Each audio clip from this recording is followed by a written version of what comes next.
Yes, good evening all and welcome to the Tactical Devils. I'm your host Jarvis and with me tonight we have Stu Woolley as always, Roberto De Zerbi, you know that guy, who resigned from Marseille. He wants Man United, and these are the latest reports. So tonight we're going to talk about the manager, and who will it be? Nagelsmann, Enrique? Will it be De Zerbi, who's putting himself out there for Man United? But there are other news. We have updates on Ibrahim Sangaré, the Nottingham Forest midfielders. We are going to talk a little bit about Marcus Tavernier, the Bournemouth player. We know that Mickey van der Ven is available, so there will be some talks about Van der Ven. Shea Lacey is back, resuming training. I will have Stu's take on the 5% ticket rise. It's getting more and more expensive to support this club, and then it's basically all about the money. I want to have Stu takes on it, and your comments on the latest. We know now Tonali's asking price, and there are other transfer rumors. This will be a transfer rumor latest news show. There are some updates on Pierre Kalulu. We have Barrias from Atletico Madrid, Balde, Kvaratskhelia. Wow. We are linked with big names, guys. So get your comments in, smash the like, and Stu and I will be back after the intro. So see you guys in a sec.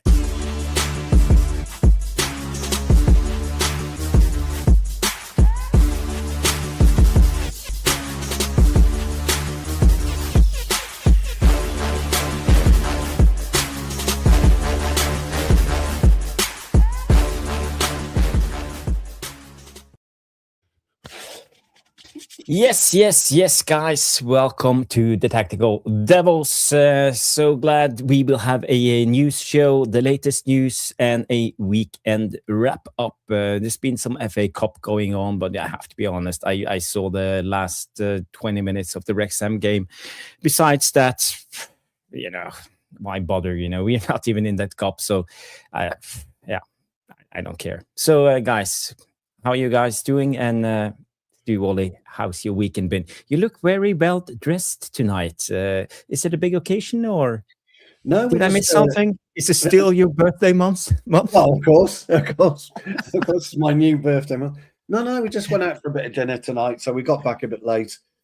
So I just haven't had time to whip the old top off and put a new one on. But I quite like it. It's nice and chilled, nice and warm. Shows off the torso a little bit. No, I'm only joking. So it looks like the sweater they used in the Winter Olympics in '52 in Oslo. Yes, it does. Very similar. So yes, I don't know. But somebody suggested it was more like a cricket jumper. Yeah.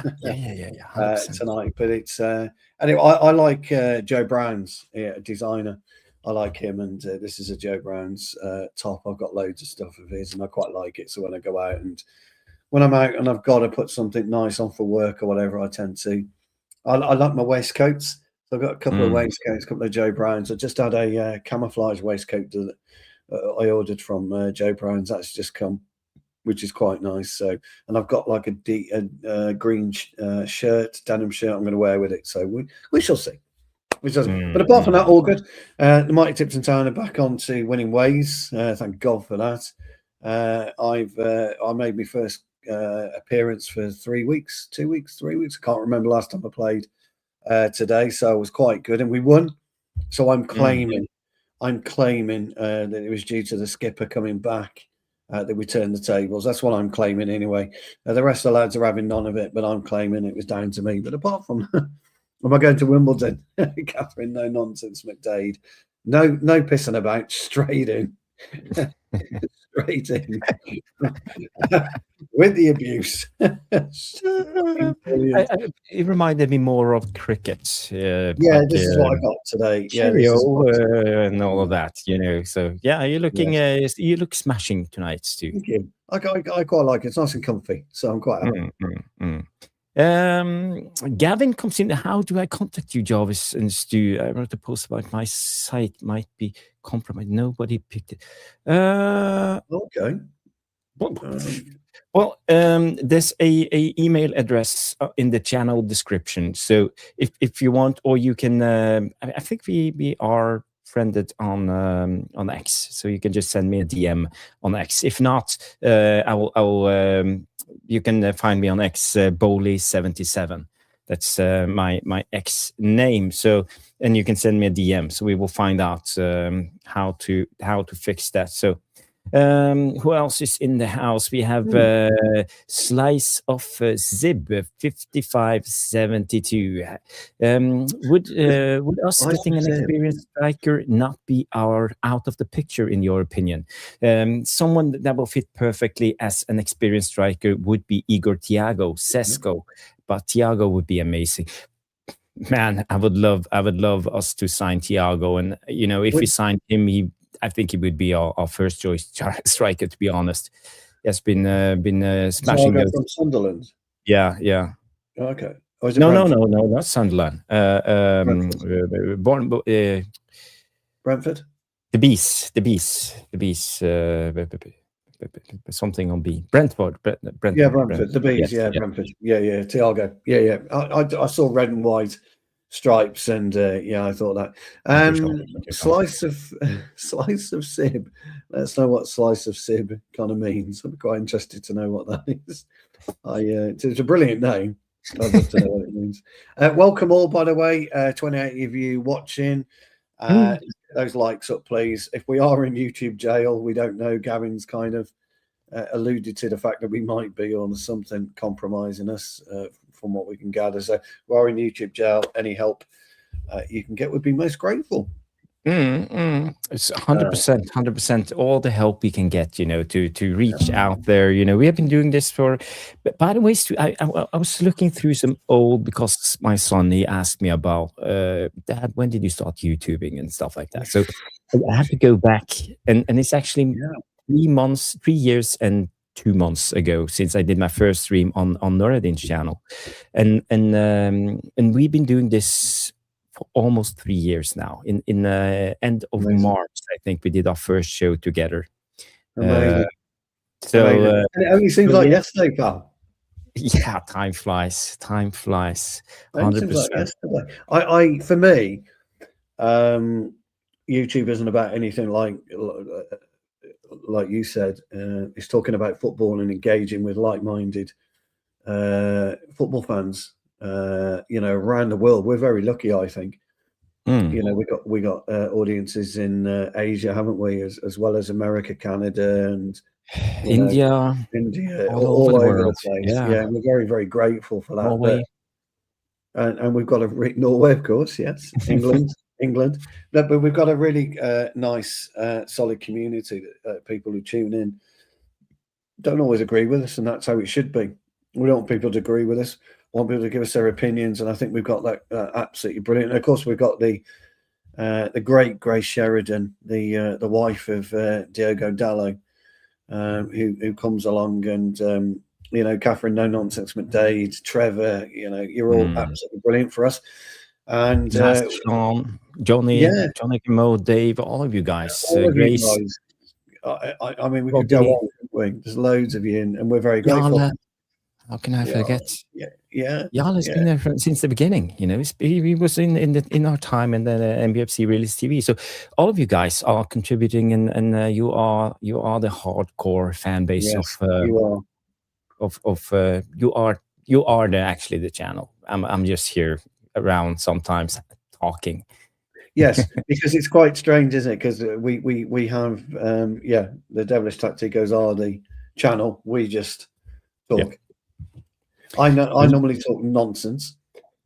You talk more. And I stutter around in some fairly bad English times, but it is what it is. A lot of people have tuned in. I just want to say hi to Nas coming in and say I saw the De Zerbi cussing out Kone in training ground. I don't want De Zerbi. We've learned that the club doesn't want to be overcoached.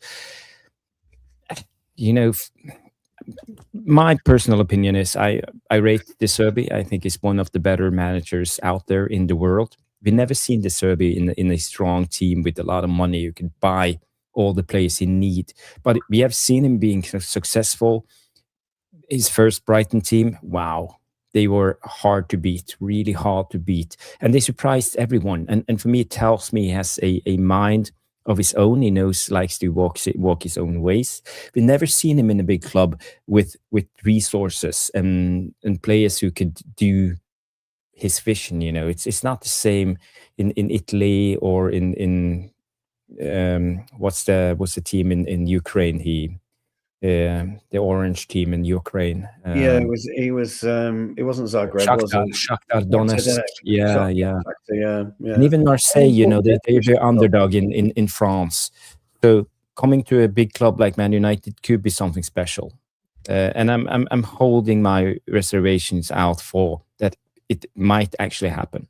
And what's to say that Nagelsmann is such a fantastic manager compared to De Zerbi? What's to say if De Zerbi weren't the PSG manager, that he wouldn't have achieved the same as Enrique? But it's a big risk. That's the thing. It's a huge risk, and I don't think our board and directors can afford to make a mistake at the moment. That's why I don't believe in us picking De Zerbi as the manager. But personally, I wouldn't mind, because I think he's tactically astute. I think he's really good. I quite like De Zerbi. I think he's probably burnt his bridges a little bit with United job with what happened at Marseille. We don't know the ins and outs of what happened at Marseille. But there's one thing I do agree with you on that, and everything that you said is absolutely true. By the way, we've got some great comments. Yala Mamin still brings up the coffee stain on the carpet, if you remember, from my old place. And of course, I've forgotten about the coffee stain. And of course, Sean's absolutely right here. Oh yeah, sorry, put that back. It is we got to link up in Manchester, and it was fucking brilliant meeting Sean. Can't tell you how cool that was. But I've forgotten about the coffee stain. Yeah, me too. Oh, thanks for reminding us. One thing where you're 100% accurate, and it's something I was going to bring up yet again, because we had a conversation in the car, this morning on the way to the match, because we were relegated to Sunday morning because we couldn't get the pitch, and the pitch was terrible, by the way, today. We were talking about it, and in our car, in our group that travel across to, we played in Worcester today. No, Droitwich, sorry. We were traveling across, about an hour and 10-minute drive, and we're all different. There's a Villa fan in the car. There's a couple of Skies fans in the car, a couple of United fans. We're all talking about the Premier League, and then it always comes around to managers. The Villa fan thinks Emery's going to walk away at the end of the season. He doesn't think he will last to the end of the season. He's likely to walk away. The Liverpool fans want Slot gone, and we're there thinking, who do we actually want?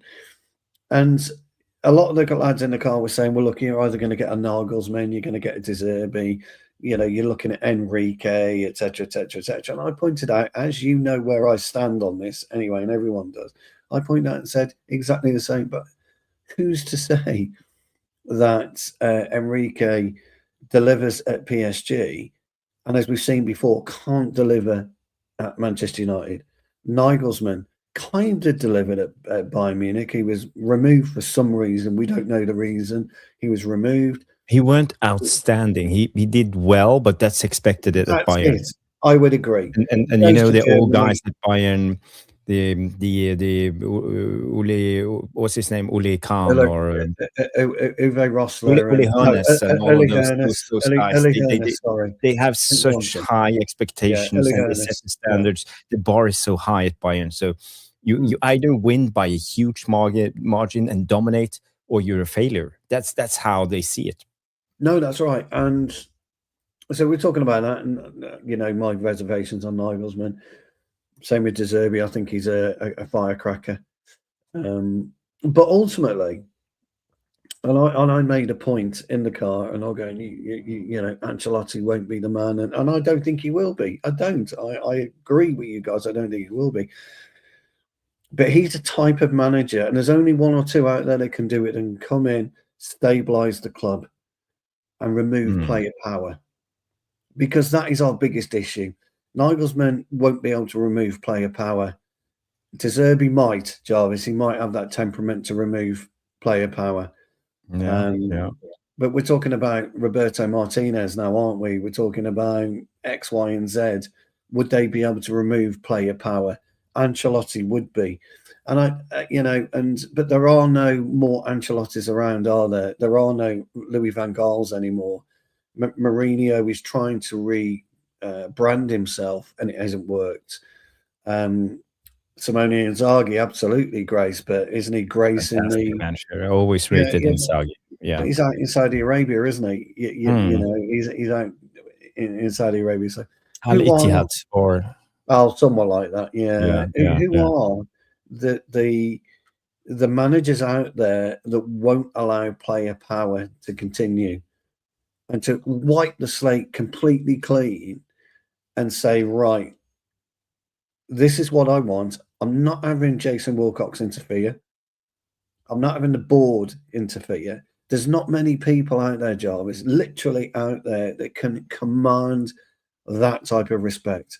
And there's only really one. Maybe you would add Mourinho to that, wouldn't you, Jarvis? Perhaps you would argue that Mourinho would still be. The pedigree. Yes, the pedigree to be among the biggest one. Yeah. And I was listening to Gareth Bale on the Stick to Football or the Overlap or whatever you call it. He was very eloquent in his description of the way that Ancelotti approached the managerials of the egos, and he wouldn't put up with it. He would not put up with an ego, and because they wanted to know how Benzema, Ronaldo, and Bale got on so well alongside the crooner, alongside Casemiro, Varane. I mean, fucking hell, we could go on, couldn't we, Jarvis, with that team? You know, go on with fantastic footballers, all of them, yeah. And it was a respect. You know, Gareth Bale's talking about respect a lot of the time, you know, because they all knew. And he didn't quite know how to put it because he's not got an ego, has he, Gareth Bale? But he kind of put it in a way that we all knew we were the best in the world in our positions at that time. And Ancelotti encouraged that. He gave them certain elements and tasks of what they want to do, but ultimately trusted within them to go across the line. And you talk about it a lot, Jarvis. I hear you talk about it more than me, actually. I always say when you go across the white line, don't I? Yeah, you talk about it a lot as well. And he entrusted his players to go out and win these games of football. Yeah, but Stu, you're a player yourself. You know how it is when your manager, if you feel that the manager is trusting you. Yes. If it's giving you the responsibility to be you, be Stu, go out, express yourself on that pitch, do your best, and that's enough. I trust you, and I want you to be in this team because you have my confidence as a player. And I think that's so important in the modern game. And I think a lot of this manager underestimate this type of. It's very old-fashioned. It's very simple. You know, as a leader, you got to put your trust in the guys who are doing the job, and women, and all of these persons. You have seen so many quotes from Ancelotti. You know, it's all about fitting the players into the system at their best abilities. You know, if you are a explosive left back, okay, find a way to play him at the best of his abilities. And we used to have this in Norway too. We had this the old notorious Alex Ferguson of Norway. His name was Nils Arne Eggen. He trained Rosenborg and they won, I don't know, 15 Norwegian Premier Leagues at you know, and qualifying for the Champions League 10 times in a row or something like that. And he had always this theory about getting the best out of the players and playing them to the best of their abilities. And you know, he always said, okay, if you have a hell of a right foot, I don't want to put you in training to train on your left foot all the time. I want you to be better at your right foot. I want you to be good in what you are excelling at. Yeah. And this was his mindset. All the players came in and they became better at what their strongest part of the game was. I agree with that. I like that. You know, it's, you know me, Jarvis. I'm not one for an arm around me or anything of that nature. It's just my my way, isn't it? But you are right, and I wonder. And the point I was also going to make is I wonder whether or not we need to can modernism in football and kind of revert back a little bit to the more simplistic times of the game. Yeah, but we are reverting now. We've seen it. We are back to the 80s. Well, we seem to be. Yeah. But the players as well, and remove this kind of, I mean, didn't Wayne Rooney come out a few weeks ago and say it all changed when he walked into the dressing room one day? They lost at the weekend, and on Monday morning he walked into Pogba and Lingard dancing, and it's like, what the fuck's all this about, you know? And you know, and things have kind of. I remember Fergie coming out and saying that player power was a problem back in 2013, and that also agents were a problem back in 2013, 2012, 2011. I remember him talking about it, and I just wonder whether we need to go back to a stage where, you know, we become more disciplined as a football club. We become more disciplined as footballers. And I don't want to read anymore. I mean, I've read today all the players are concerned, which I thought was funny. The big gaps between games. Yes, I was going to bring that up. But thank you for sorry. You know, no, that's good. We just have a conversation. I'm reading that, Jarvis, and I'm thinking I would love to strangle each and every one of you now, because it's your own fucking fault that you're doing this. It's your fault that you're in this predicament. And we don't play, do we? We've got a couple of games. Is it Bournemouth? After Bournemouth, we don't play for, is it 3 weeks? Something stupid like that. It's crazy. And what's going on, Gavin? Did we say anything wrong? Sorry about that. But have we upset you? No, I hope not. Big up, Gavin. Big up. Big up anyway, yeah. Yeah, so, you know, it's their fault that we're in this position. So, look, De Zerbi, okay. I don't know who's the front runner right now. You know, for the managerial position, I don't know who we're looking at. Are we looking at De Zerbi? I did see De Zerbi's come out and he wants it, but I don't know. No. I'd like to know, Gavin, if you're still around, let us know what we've done to upset you.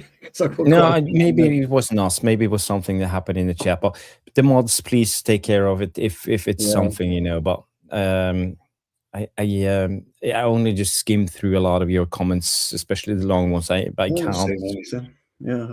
But the Great Coaches podcast is on YouTube. Go and listen to the elite serial winners, and you will see they work together from all sports. Football only have 1 or 3, and that's the issue. 100%, Visa, and you know, this is Bodyglimt for you. I know I always talk about Bodyglimt, but Bodyglimt has a mentality now that they are working on details and working to get better. They're not afraid to evolve. They're not afraid to learn from every time they play a game. And their coach Kjetil Knutsen, he said that he was so impressed by the team, how they managed to evolve, you know, from the let's say the first 3 to 4 Champions League games up until December, and when they started really starting to make a mark and winning games. Up until then, the players weren't up to it, but they took giant leaps in a very short time, and that's how he's been working with this team for so many years, getting them to perform and actually learning, because life is like this, you know. Life is like this. We all make mistakes. We all fall on our asses. We all F up at the time from time to time and now and then, but you can go into defense and say it wasn't me, I didn't do anything wrong, or you can actually be humble and learn from it and work harder on the details and never do it again and become better. And for me, you know, I think that's also something, but it's not just only on the manager. And you mentioned, Stu, in the beginning, that the guy who comes through has to end player power. And for me, it's not only on the manager, it's on the players, it's on the kit man, it's on the Doris, the tea lady, it's on the all the directors, it's on Sir Jim Ratcliffe, it's on the Glazers, it's all of them's responsibility, because you can't have a hierarchy where the guys on top are not putting in the same effort as the guys in the bottom. That's how you create a winning culture. Everybody got to be on board and pull in the same direction. That's I think for me, that's how you actually build a winning mentality inside the club. And now we have those a-holes sitting in Florida drinking champagne and looking at the stock market, and we have a guy who's on top, who's more worried about so-called immigrants. And there's so much fuss about this club, and for me, it's not how you create a winning mentality. We talked about this the other day, Stu, and made a short about this, how we actually we have to have stability inside the club to create a winning mentality, because the stability is the only factor that will create the environment for us to be better and progress. No, I agree. I agree with everything you say. I'm kind of hoping that, as I said to you a couple of days ago, the gaffer really should be in May. It should be, it doesn't need to be announced. He doesn't like the neckline. It kind of goes, from right to left. So it's kind of like that, basically. That's how it's kind of supposed to go. But it's Joe Brown's. Check Joe Brown's website. I don't know whether this is still available, but it's Joe Brown's. It's they're a bit quirky.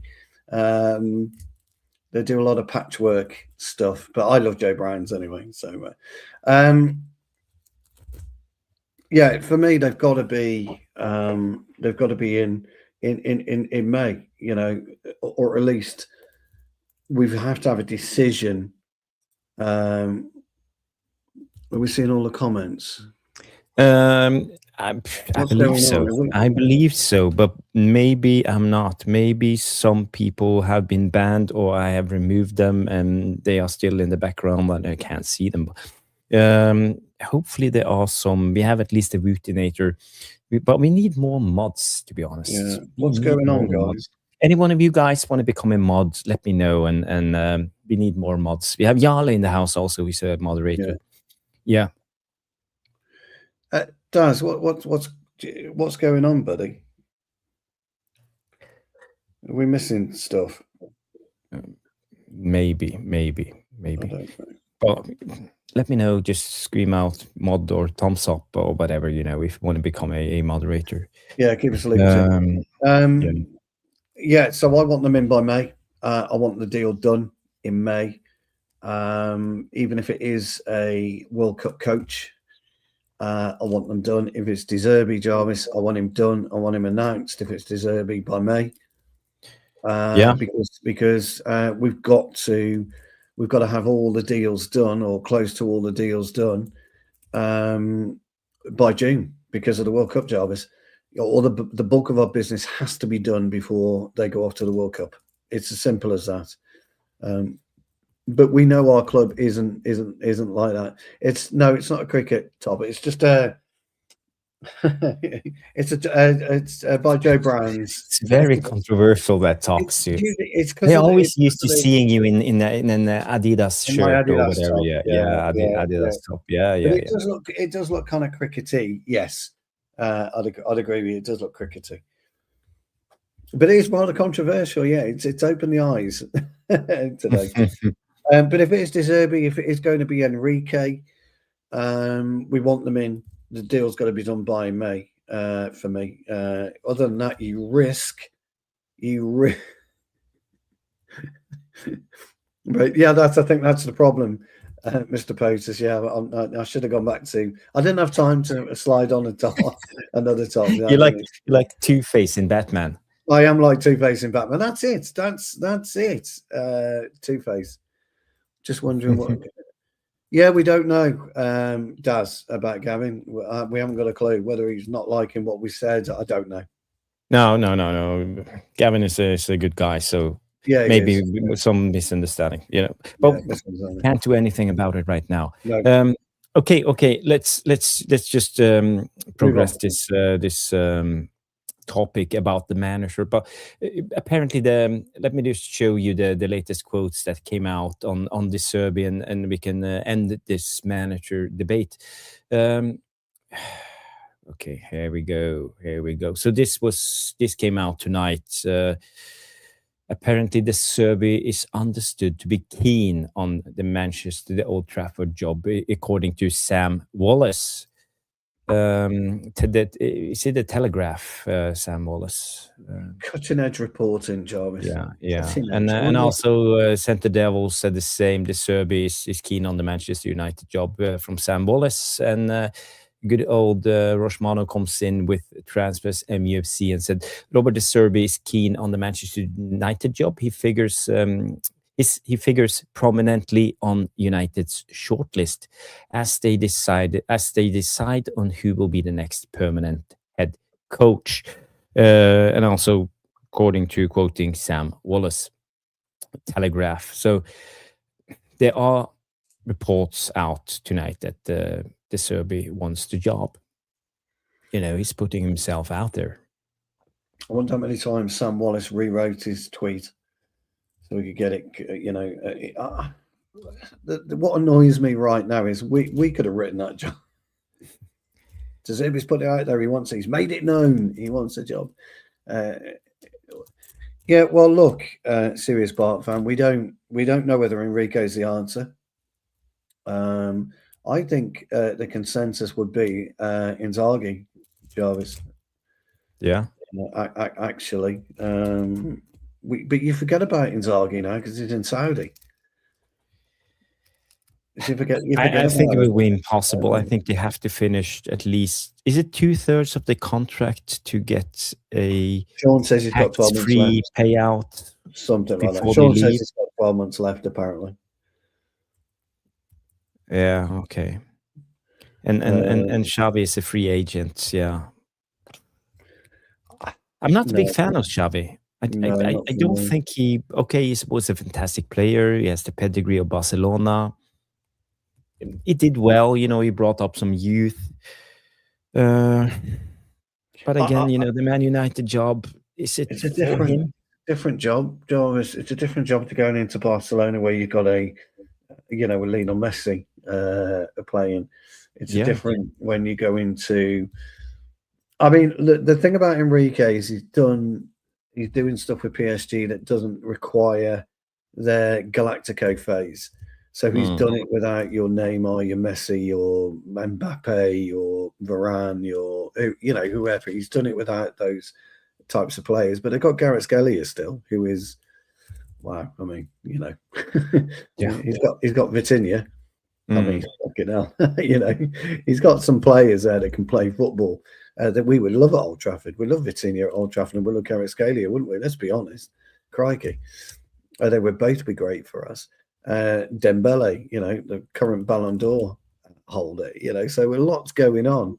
But can he come to United and can he do it? I don't know. And here's the problem for us. We don't know. We thought Amorim might be able to do something. He couldn't. We thought Ten Hag might be able to do something. He couldn't. Well, he did the odd one or two. We won 2 trophies, but he didn't take us to the promised land. Mourinho couldn't take us to the promised land.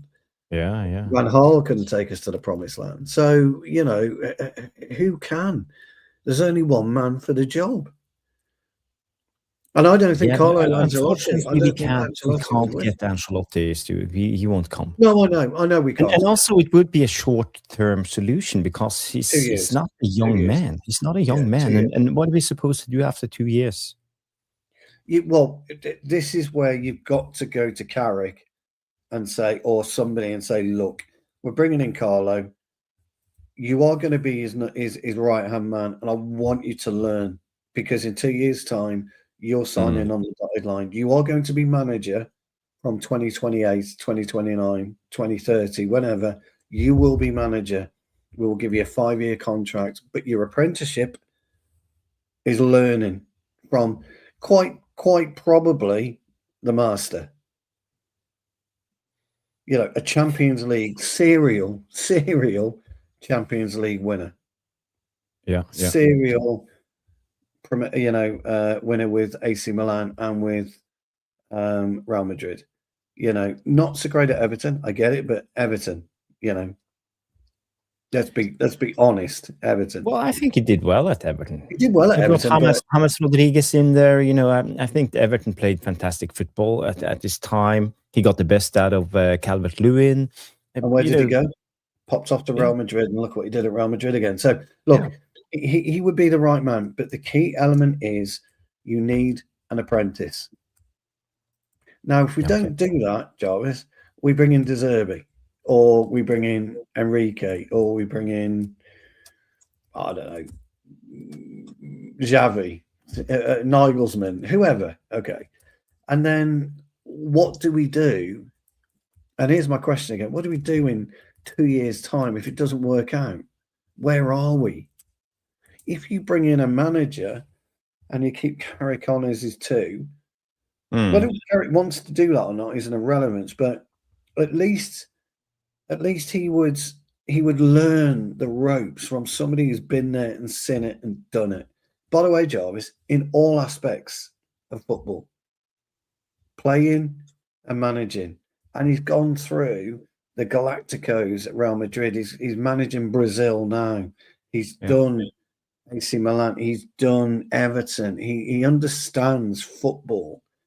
And if Carrick would take that learning from him, the teachings of, as you would say, Jarvis, of old Obi-Wan Kenobi, the teachings, if he would take those teachings and become this Messiah, I think that's the best and only option for us. I'm convinced it's the only option. Yeah, but I'm not disagreeing with it, but for me, I think it's a whole different ball game. Working under the Glazers, working under Sir Jim Ratcliffe, working under incompetent people like Berada, like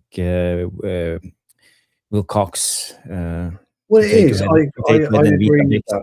You can come in with all the visions of the world. You can have the perfect game plan written down and tell them this. Okay, listen up, lads. This is how we're going to do it. I know this. I've been around the game for 20 years. I've been managing this and that. I know how we can fix Man United. So I need this player, I need that player, and I need that player. No. No, yeah, no, but that's so then again, that's right. And that's exactly how it's going to be, and that's why it's almost like, is it really down to the managers? We have been through all of them. Louis van Gaal. I heard Van der Sar was asked a question on Gary Neville's podcast. Who was the greatest manager you ever played under? Straight away he said Van Gaal. He didn't say Alex Ferguson. He said Louis van Gaal. Yes, Van Gaal with a fantastic pedigree, winning everything with Barcelona, winning everything with Bayern Munich, coming in. Mourinho, even a legend like Ole. Ten Hag with this Ajax team. Now we had the Amorim thing with. Ole took us almost to the promised land. Ole did his thing. Mourinho did it. Hey, Philip. Mourinho did his thing. And they've got us close. Hello, buddy. Hello. Say hello to Philip, everyone. Sig natt.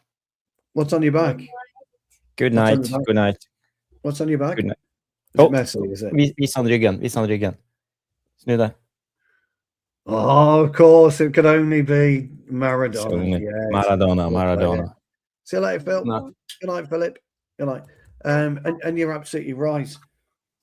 But somebody somewhere, Jarvis, has got to go and stand up to Wilcox and the board and say, look, if you want Manchester United to be here, you've got to fuck off and leave me alone. When I come to you and tell you what I need, I don't want a no, I want a yes. And we need that type of person, Jarvis, because I don't want to be having a conversation anymore in 2 years' time about there's already going, about Enrique not making it, about this, about that. I don't want it. I just don't want it. I agree, Rogue. A tier 2 manager cannot work, and that's why I say, Jarvis, I think there's maybe 1-2 tier 1 managers on the globe at the minute. Now, but bearing in mind, when Mourinho was there, tier 1, Fergie, tier 1, Wenger, tier 1, Klopp close to tier, there was a whole Ancelotti tier 1. There was 10 tier 1 managers out there that you could, but you can't name them anymore, can you? There just isn't any. So I agree with you. I agree. I get you. I'm with you. We won't get Ancelotti. I get it. I understand it, but I can only tell, when people ask me my opinion, it's the best way for us to move forward as a club. I really do believe that. I really, really do believe that. And I can't see any other way around it. I don't disagree with you on De Zerbi. I've seen you talk eloquently about De Zerbi. We've gone through his tactics, me and you, 4 or 5 times, and I understand the way that he wants to play, and it's very difficult to play against. But I don't think we've got the players to fit his system right now. I don't think we've got all the players that he would. I don't think he would vibe with half our squad, De Zerbi, at all. I really don't. I don't know. I don't. I think he's a non-nonsense kind of manager. I think if De Zerbi came in, I think a lot of these players would be thrown out the door right away. I think he would expose them, and he would see right through them. He would because I think he has. I think he's a good coach. I think he can learn players the basics and some more. And I also think he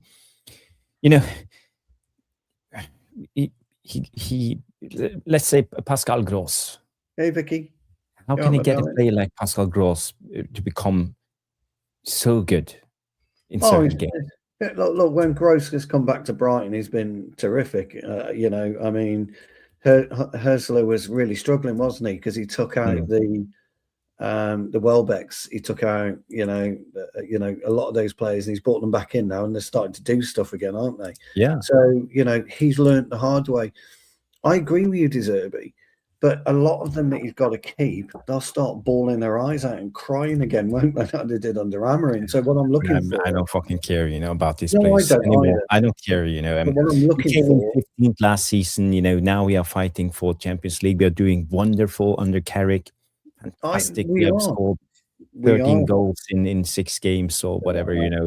So, but for me, it won't last, and it's not about Carrick. It's about these same type of players.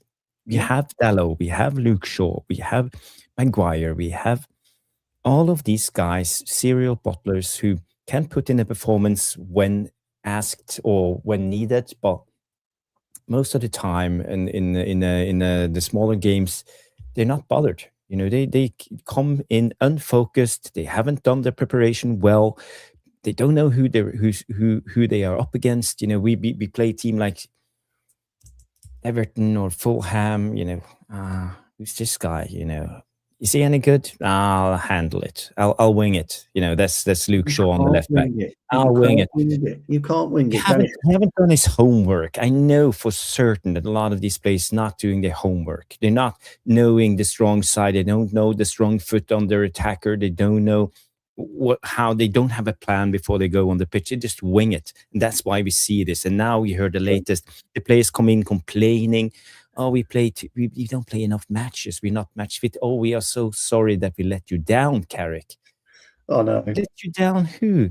Fucking you're letting yourself down. You're not letting Carrick down. It's your career. It's you who are on the pitch. It's you have to take responsibility. Yeah, it is. And they don't. They are so used to pushing all the responsibility onto someone else. And, oh, I'm sorry, Carrick, that we let you down. No, it's not how it is. They let themselves down. They let all our fans down, the club down, the badge down. But anyone can be sorry, though, Jarvis. I say this a lot. I say it to my kids. Anyone can be sorry.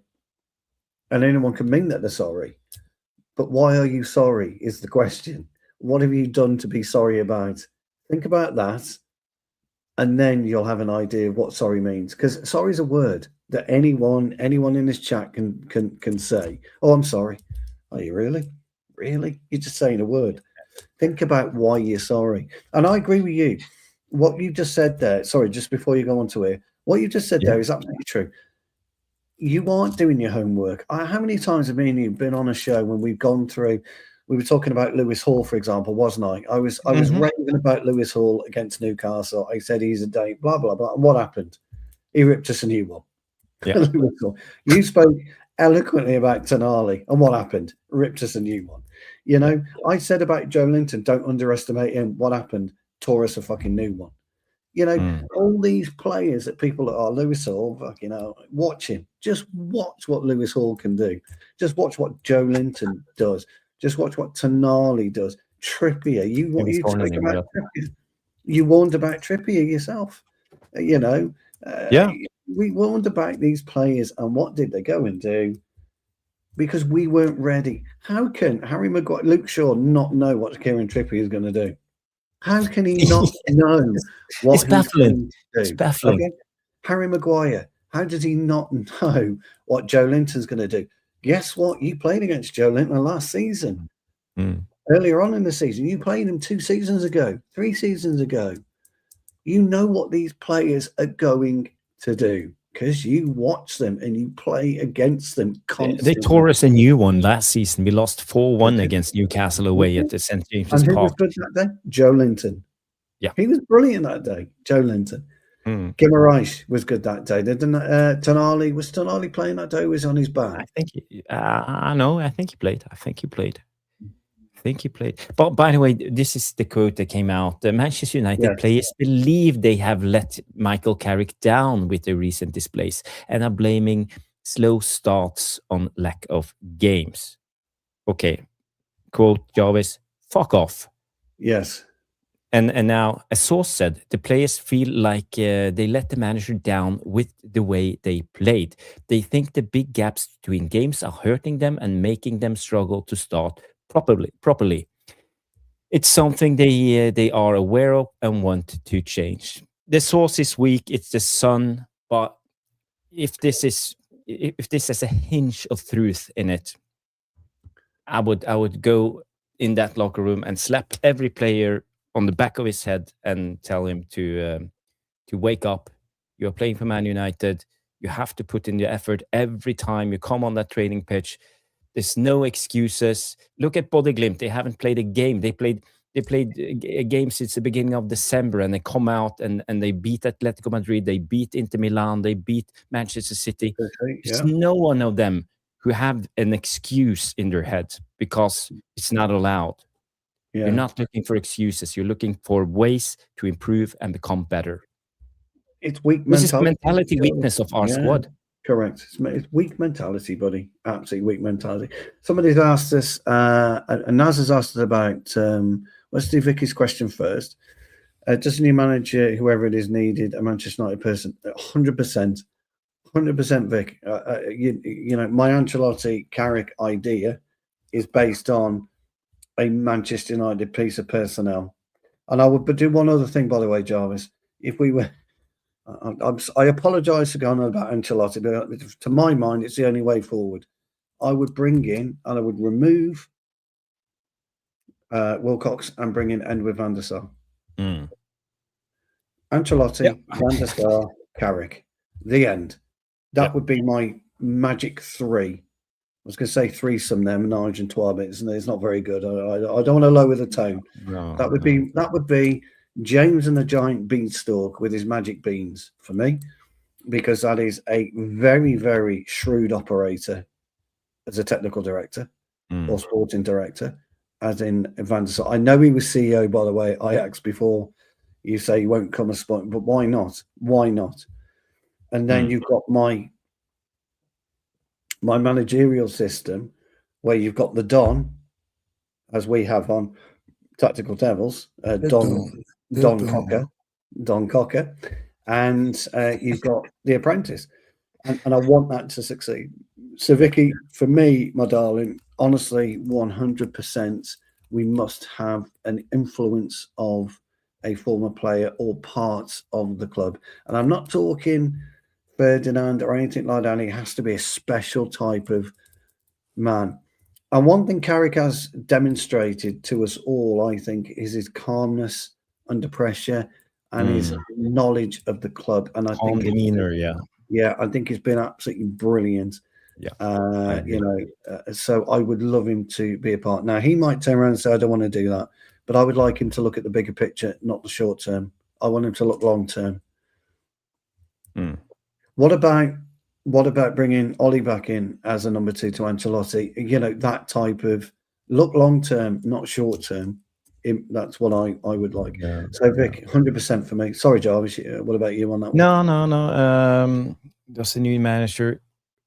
Yep, I talked about this so many times. I think we need a experienced guy as his number 2. I think Premier League experience is so important.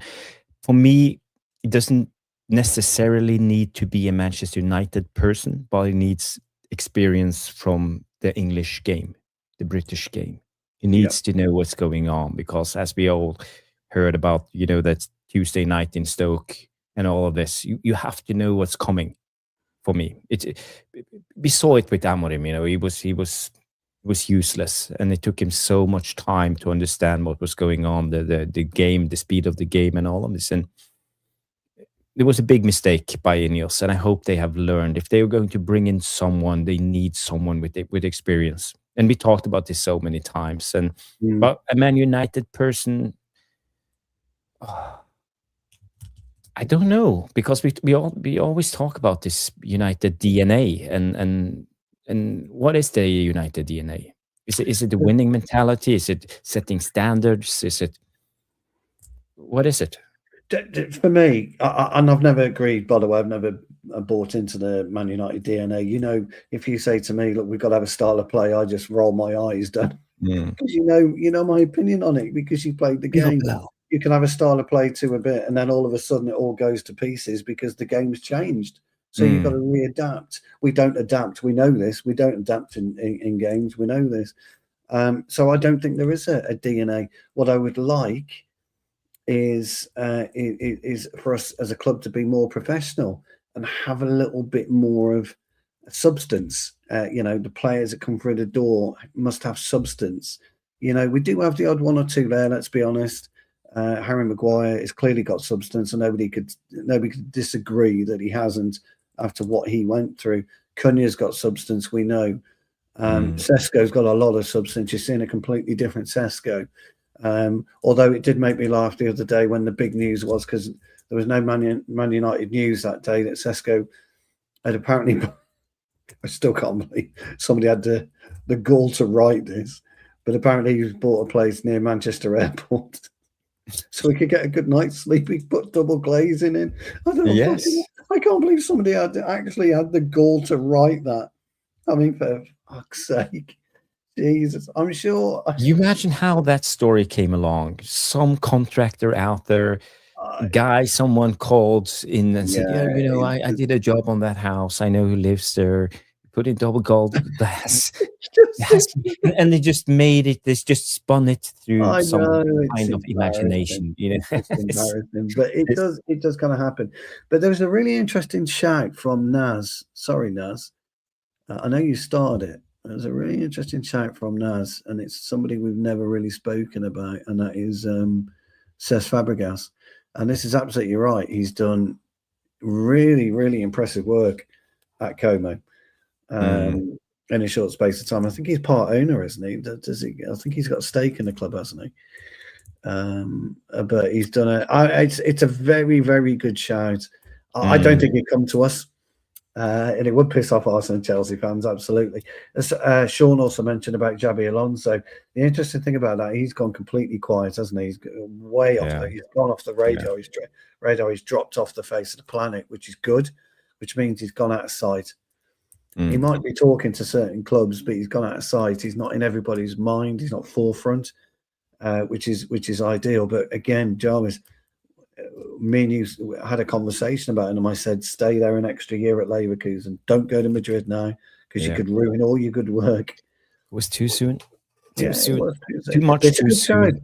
It's a good shout, Naz. I would say probably not, but that isn't based on his coaching ability at all or his managerial ability. I think Arsenal and Chelsea is probably a bit too close to home on that one. That would be my. But I think it's a great shout. What do you think, Charles? Because he's done well, hasn't he? He's got me in Champions League at the moment, hasn't he? Or UCL. Yeah, but Como is, if you know Italian football, I don't know if they come in with some rich investors and they are buying a lot of players. They're doing really well. They're like an up-and-coming club. Yeah. And like Como, it's hard to say if he's doing a good job because it says Fabregas or if it's Como because they are bringing in the best in class and splashing the cash for them to succeed. But it's probably somewhere in between. But says Fabregas, for me, yes, he doesn't have the experience yet. And personally, I would never go for says Fabregas at the current moment. I think Potato Head and Vitabix, Berada and Wilcox are desperate at the moment to get things right. And if they make a mistake right now, it's their head on the chopping block. They will be next, and they know it. So they are pissing the pants. They are so scared at the moment by making the wrong choice again. And this is why we are going into all of this, the time period of nothing, the time period of an interim and all of this. We know it's because they are so afraid of making the wrong mistake. So they have to get this wrong. To analyze and do every possible angle and need to know basis to understand and making the right decision. Yeah. And for me, they are not confident in the job. They have lost every inch of confidence left in them. And right now, they're just stalling. They're just clinging on. And, if I was Jim Ratcliffe, I would said enough is enough. Get them out, get competent people in charge and start running this club properly. We are not the Leeds, Blackburn or Southampton. We are Man United. Effing Man United. We are the biggest club in Britain and maybe in the world. We're the biggest club in the world. We have to start acting like it. Yeah, we're the biggest club in the world. Vicky's got a good question. I do like this one, John. So I'm going to hand it to you. No. Yes, you're going to get this one. Vicky always comes with so difficult questions. Yeah, it's a difficult one. Who's had the better redemption, Maguire or Beckham? She's talking obviously about the '98 World Cup where effigies were burned in the UK. Oh. It's a very good question. Tough one to answer. Well, no, it's not that hard for me. It's Harry Maguire. Because Beckham was never close. At the time, at least it was Beckham and us against the world. The Man United fans still loved David Beckham at the time. Although the English people, they what did they do? They hung up some hangman thing in London with Beckham's face on it and all. Yeah, it's an effigy. Yeah, they did an effigy. Yeah. But again, I've read about the history and Alex Ferguson and all those guys. They put their arms around David Beckham and protected him, and it was them against the world. But Harry Maguire, nobody looked after him, did they? No, nobody looked after him. It was all by himself. So I think he had the better redemption. Yeah. Talking of which, about Beckham, it's worth noting in English press prior to that World Cup or the World Cup before that, when he broke his toe, they put a picture of his boot on the front page of the papers and asked everyone in England to kiss the boot. It's true. It's fucking embarrassing, but it's true. Great question as always, Vic. Yeah. Big up the Primet. Big up the Primet. Yeah. Hope you're well. Yeah. Mr. Potus says, what are these rumours about Tonali coming to Man United? Ooh, Tonali. Is it just bullshit paper talk, or did someone actually come out with it? It's actually not bullshit paper talk in as much as that there is a release clause and Newcastle potentially have to move players on in the summer. The reports comes out from Tuttosport Italia coming in and say Newcastle's asking price for Sandro Tonali is 100 million euros. So that's about are we talking 90 something, 92, 93 million Yeah, pounds? I don't know what the current exchange rate is, but say 92, 93 million. Yeah. It's a big chunk of our salary, isn't it? And Manchester United see him as a potential replacement for Casemiro. So again, I wouldn't mind. I think it's worth 100 million, to be honest. I said it on the other show the other night. He's that good. He's a fantastic footballer. I know he put in a stinker against Manchester City. Newcastle lost in the FA Cup 3-1. I don't think they were bothered, were they? I don't think they were asked, Newcastle, to be fair. No. They have Barcelona coming up in the Champions League. I think that's so much more important than the tomorrow. Well, so something's happening Wednesday night. Apart from yours truly gracing the pitch like a peacock as always, but something else is happening Wednesday. What? Anyone know what's happening Wednesday? Say again. Something's happening Wednesday night, and I can't quite remember what it is. Of course, yeah, of course, I forgot. Yeah, we would be doing me and Jarvis would be doing a watch along, but yours truly is kicking a football, as Jarvis, my old mate, knows, on a Wednesday. I will do it by myself if I have to. There will be a watch along. I want you to come and support my old mate because in my Champions League studio. Leave that on. Leave that on for the rest of the show. Go on, leave it on for the rest of the show. Where's the one with Stu? Yeah, it's just the one with Nora. Nah. Well, there is. Let me down here big time. Stewie. Do you ever go with the name of Stuart, or do everybody call you Stu? Stu, because if somebody says Stuart, I look around as if my mum's clipped me around the ear. Actually, ladies and gentlemen, I will let you into a tiny secret. My first name's actually John, and it's a family name. Like my granddad was named John, my dad was named John, and my great granddad was named John. So we all go. Tyrone's coming with the cricket one. Tyrone, great comment. It's not a cricket jumper, no, but great comment. So my actual first name is John. All my banks and our house and all that is under John, and my car. But yeah, anyway, I don't know why I said that. Boring, I know. John. Yeah, you look like a John. I don't know how to take that. John McClane. But now we're talking. Now what we should do is to get a white T-shirt and rip it. Yeah, get a bit of a scar down there. Get a knife, get a scar down there. Yeah. I'm Titanium's coming with a super chat. Big up, Bilal. Let's play a jingle for Bilal. Give him a jingle. Let's give him a jingle.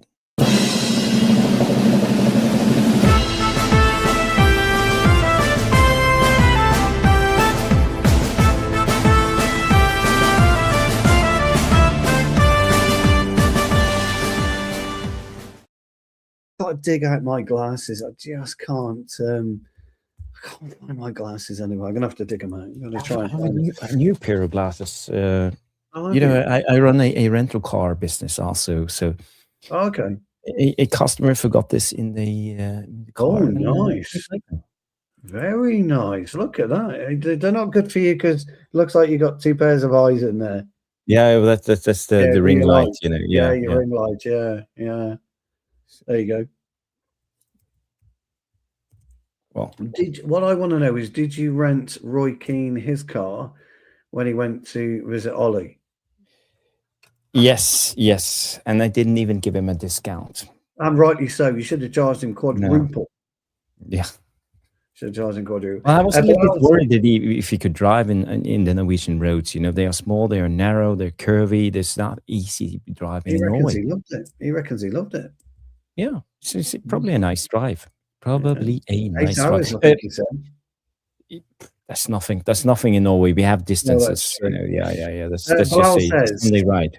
Yes, Bilal says, if you were to convert someone to a football fan, which match would you show them? Oh, fucking hell.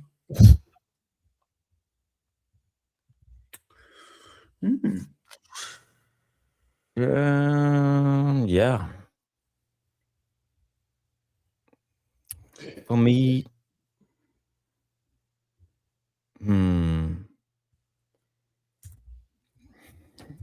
well, do we have to be a Man United game, or could it be? I was about to ask that one.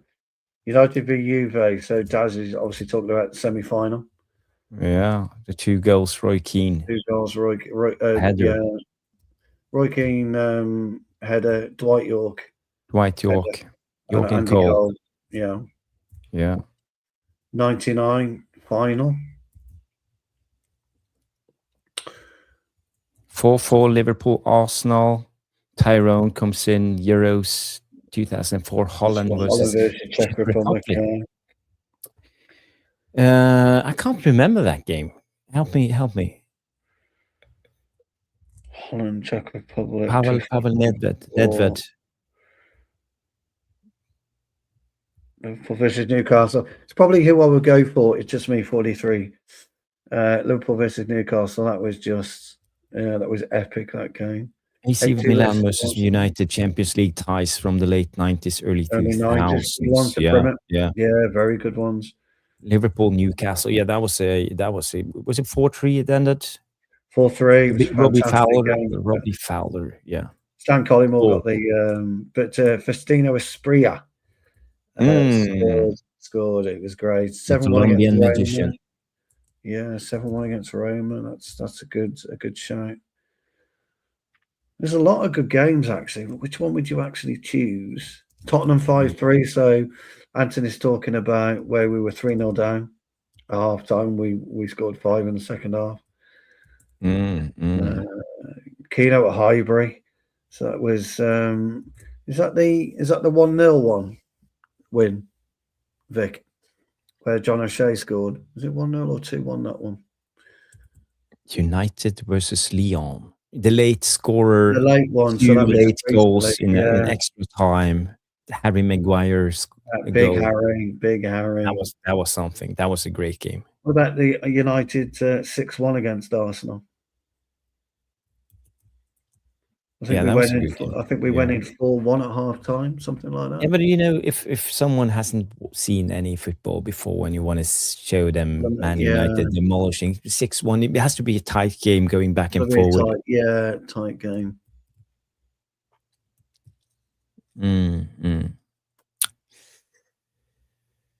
So many to choose from. So many. AC Milan versus Liverpool in Istanbul. Tyrone. What are you talking about? He's not happy about that. No, not that game. Not that game. France-Brazil final, 98. The NAS also comes in with the Liverpool AC Milan, Istanbul. Why not Liverpool-Barcelona then, when Liverpool came back at Anfield? If you are talking about Liverpool games in the Champions League. Yeah. I think that was probably even better. Argentina versus England, Maradona's hand of God game. That was an excellent game of football. We almost come back, and I would take them back. For me, it would be Argentina, England, 1986. The 86 one, yeah. 86, Maradona scoring the most beautiful goal in football ever made. We almost came back. Gary Lineker, Johnny Barnes. I think we remember Johnny Barnes crossed it. It was a 2-1. Johnny Barnes crossed it, and Lineker just couldn't pop it in on the far post. It was a very good game of football. But Argentina were magic that season, that year. But in that 86 World Cup, I think the most interesting game was actually France-Brazil in the quarterfinal. Yeah. That was one hell of a game. After I still remember that game. That was open-ended, went back and forward all the time. Socrates, he missed a penalty, and he scored a penalty. Socrates missed a penalty. It wasn't Falcao. That was against Italy, wasn't it? So that would have been Spain 82. The Falcao. And I think Platini scored. Do you remember when Falcao scored for Brazil? Do you remember seeing the veins in his arms? Oh, it's absolutely brilliant. Fucking I'm drooling now. I'm starting to drool. About the games that you guys are coming up with. Vicky's come up with loads. All you guys know exactly what you're talking about when it comes to football. And I'm starting to drool now because I start thinking about all the brilliant games that we FA Cup semi-final. That's I think that's the best FA Cup game ever played. When Giggs scored that late winner. Yeah, they had a penalty at the end of the game. That's right. Schmeichel saved it. Schmeichel saved it. Phil Neville gave it away. I remember his face thinking, "Oh fuck," and then Schmeichel saves it. Naz has come up with a brilliant one because South Korea were knocked out Italy, didn't they? And the guy that scored the winning goal played in Italy, didn't they? The Italians fired him. They sacked him. They sacked him, didn't they? Name again. Yeah, I can't remember. The guys will know they sacked him. But when we start talking about all of these games, everybody, this is why we love football. It doesn't matter. We argue or have opinions that you don't think. This is why we love football, because we all love the games for different elements and different aspects. Fucking brilliant. This has been a really good piece, this is. Yes. Brilliant question. Thank you so much, Bilal, for that super chat. I love that question. Brilliant question. Ronaldinho, he was a magician. He was something else. Absolutely brilliant. And Rogue comes in. Maradona, Hannah goal. It's one of my favourites, Rogue. Somebody asked the question. Tyrone's asked the question, and I don't know. He says, "Can anyone remember the team goal Argentina scored in the 2006 World Cup? Cambiasso scored the goal. It was pure football." Cambiasso was left-footed, wasn't he? Was it Tyrone where he scored with his left foot? Or I can kind of see the goal. I think I can't remember if it's his left foot or his right foot, but I know how he scored it, and that sounds dumb. I know. I'll have to think about that one, but I like that. Jobs, I've just got to take a call from Jakey. I'll be 100%. And Bilal comes in and say Ghana versus Uruguay, and that was the game when I think it was Luis Suarez who saved with his hand, and Ghana had a penalty, and Ghana missed that penalty, and Uruguay went through. That was a very, very tight game. That was a tight game. The Suarez handball versus the Uruguay game. That was a fantastic game. Cambiasso, he was mad. I think it's his son playing for Juventus at the moment. Cambiasso, there's a young Cambiasso playing. It has to be his son. I'm not 100% sure, but if any of you know, please confirm. Cambiasso was a 25-team goal.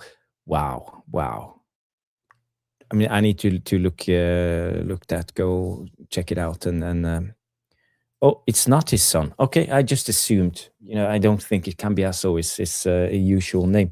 But while Stu is talking to his son, let's go through some of the latest news, because I actually have a full paper here with a lot of breaking news. So.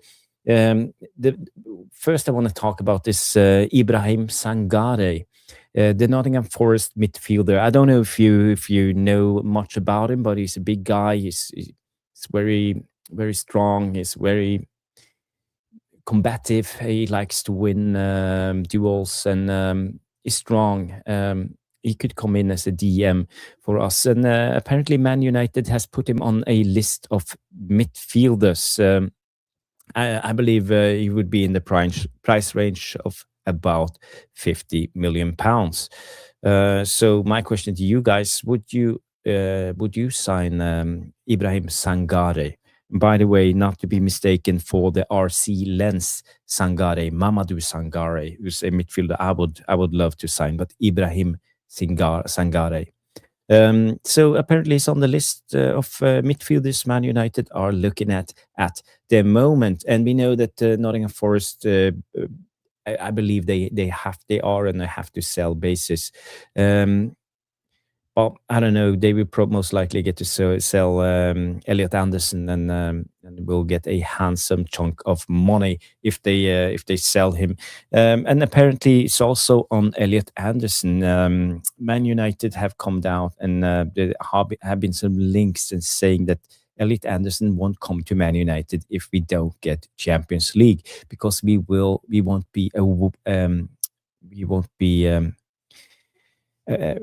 have a chance to match his salary demands. And this is why it looks more likely that he will go to Manchester City at the moment. And when it comes to midfielders, there have been many strong links in the last couple of days for Adam Wharton again. So it looks like the reports are coming out that the Elliot Anderson links are getting weaker and weaker. And Adam Wharton is the guy we are looking at the moment. So I don't know if any of you would like Adam Wharton instead of Elliot Anderson. He has a brilliant passing foot. He knows how to break the lines. He has a vision of the game. I think Elliot Anderson is more of an all-rounder. I think if we bring in Wharton, we need to bring in someone else who can do the dirty work. But I don't know. Mr. Potter says I don't rate Anderson that highly, to be honest. And same with me. I think he would be a good player to bring in, but I think also it would be a player that will need at least other signings. And I don't think Wharton would run that midfield by himself. What is Wiki saying? Jarvis, we aren't linked to Gibbs. Gibbs White. No, not that I've seen lately. We have been linked to so many players, but the Gibbs White thing went away quite quickly. It was some rumors a day or two. But as I said, Stu, while you were away, we have been linked to Ibrahim Sangaré, the Nottingham Forest midfielder, £50 million,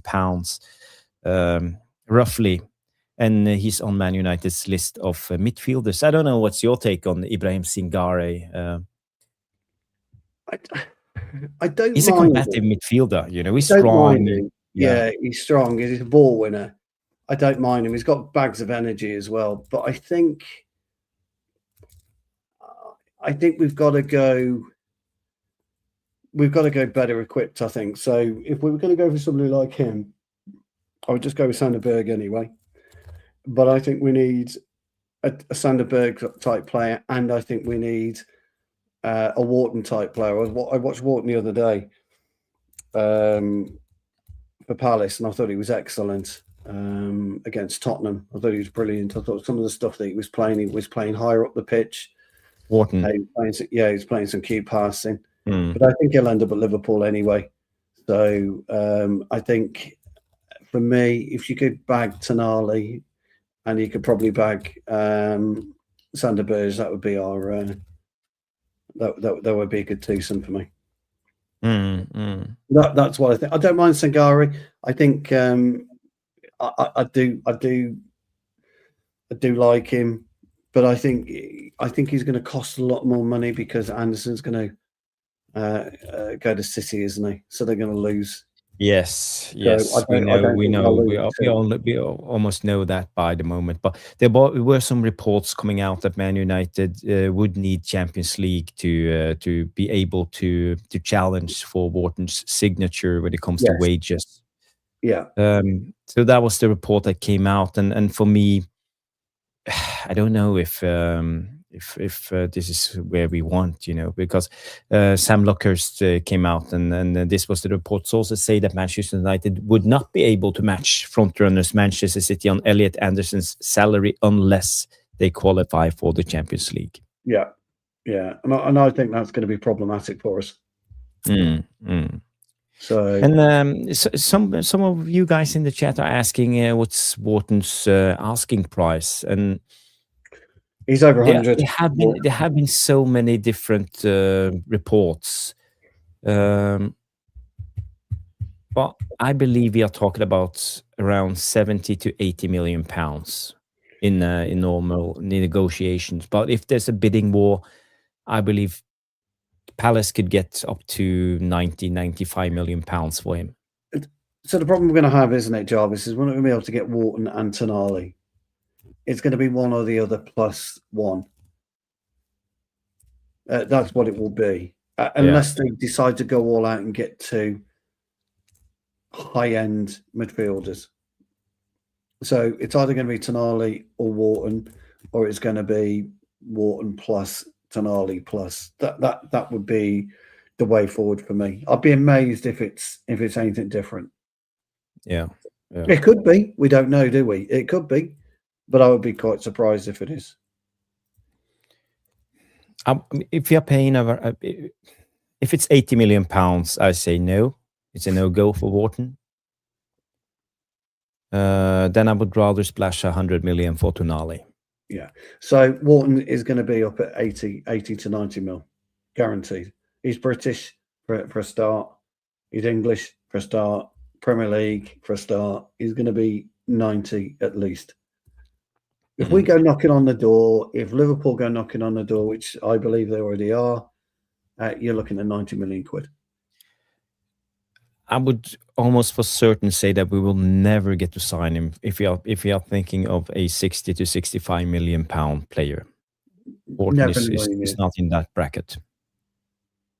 Then I think we would have to go for Baleba, and for me, everything points to us signing Baleba in the summer. For me, you know, I think Baleba is going to be our one. I think we're trying to do a real cut price deal for him, but I think Baleba's the one we'll go for.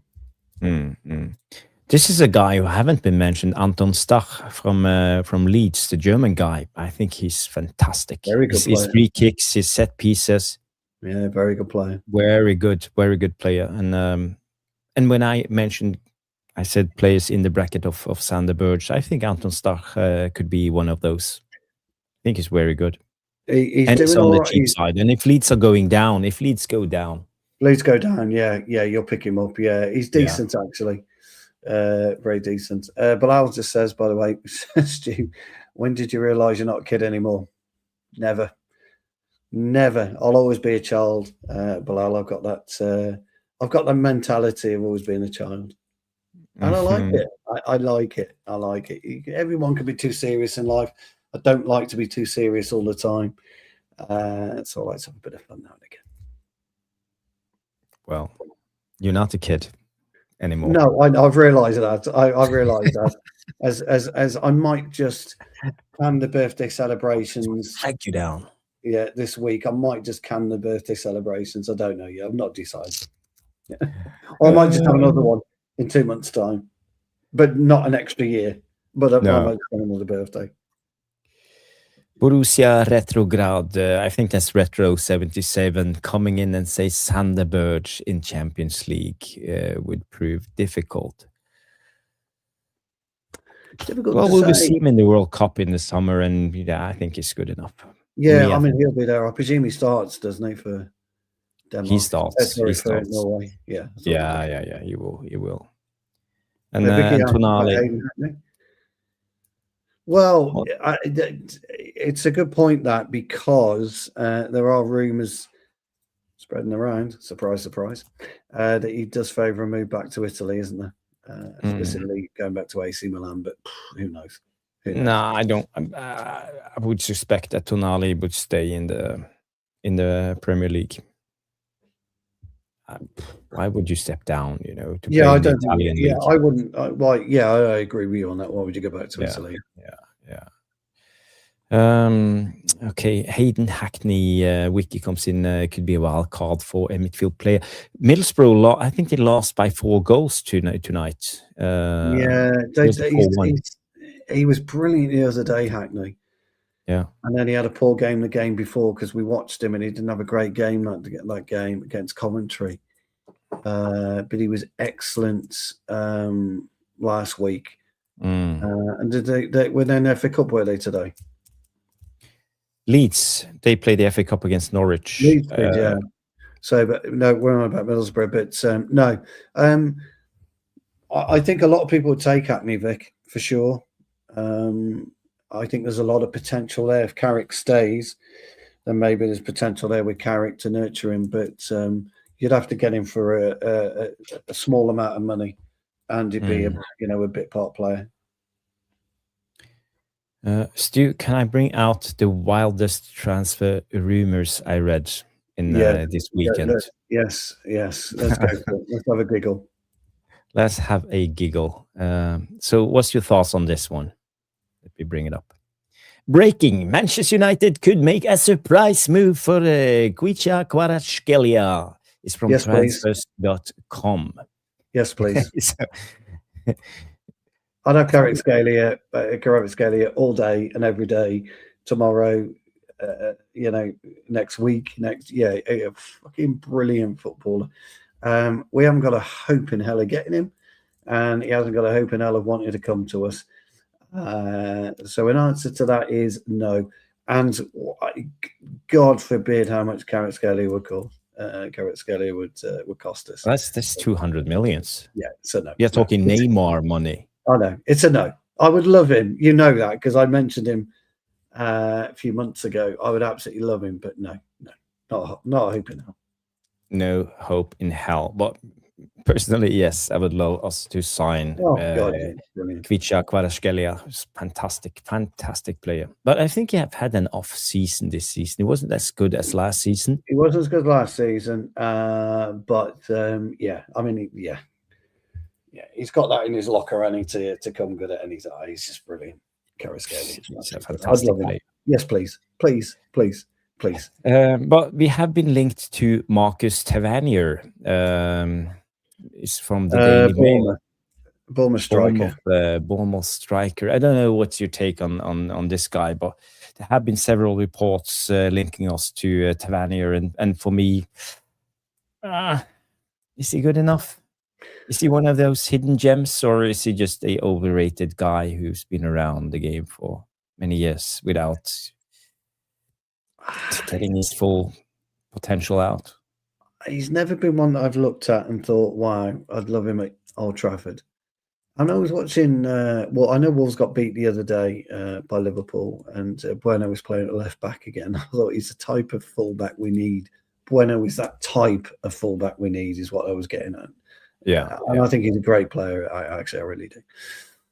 But this, like every time I've seen him, he's kind of semi-impressed me.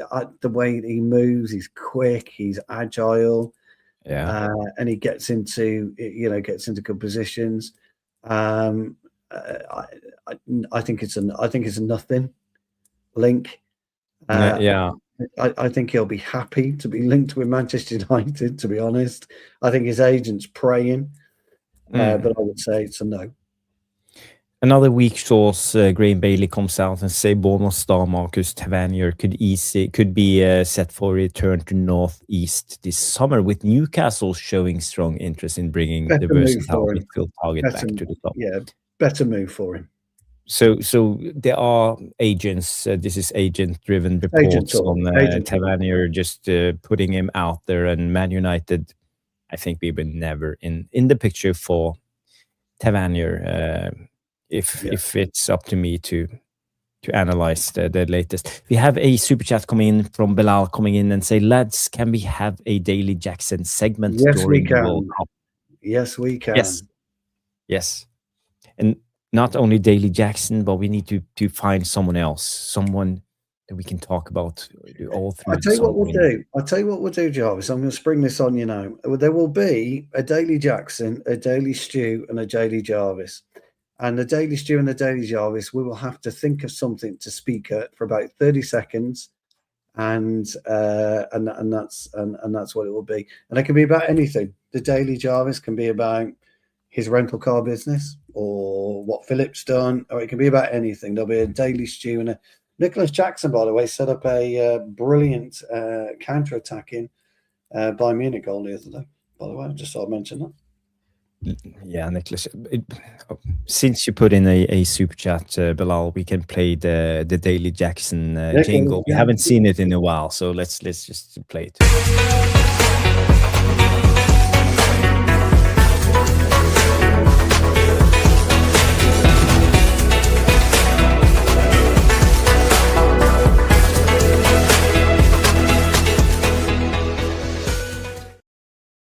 You love him, don't you?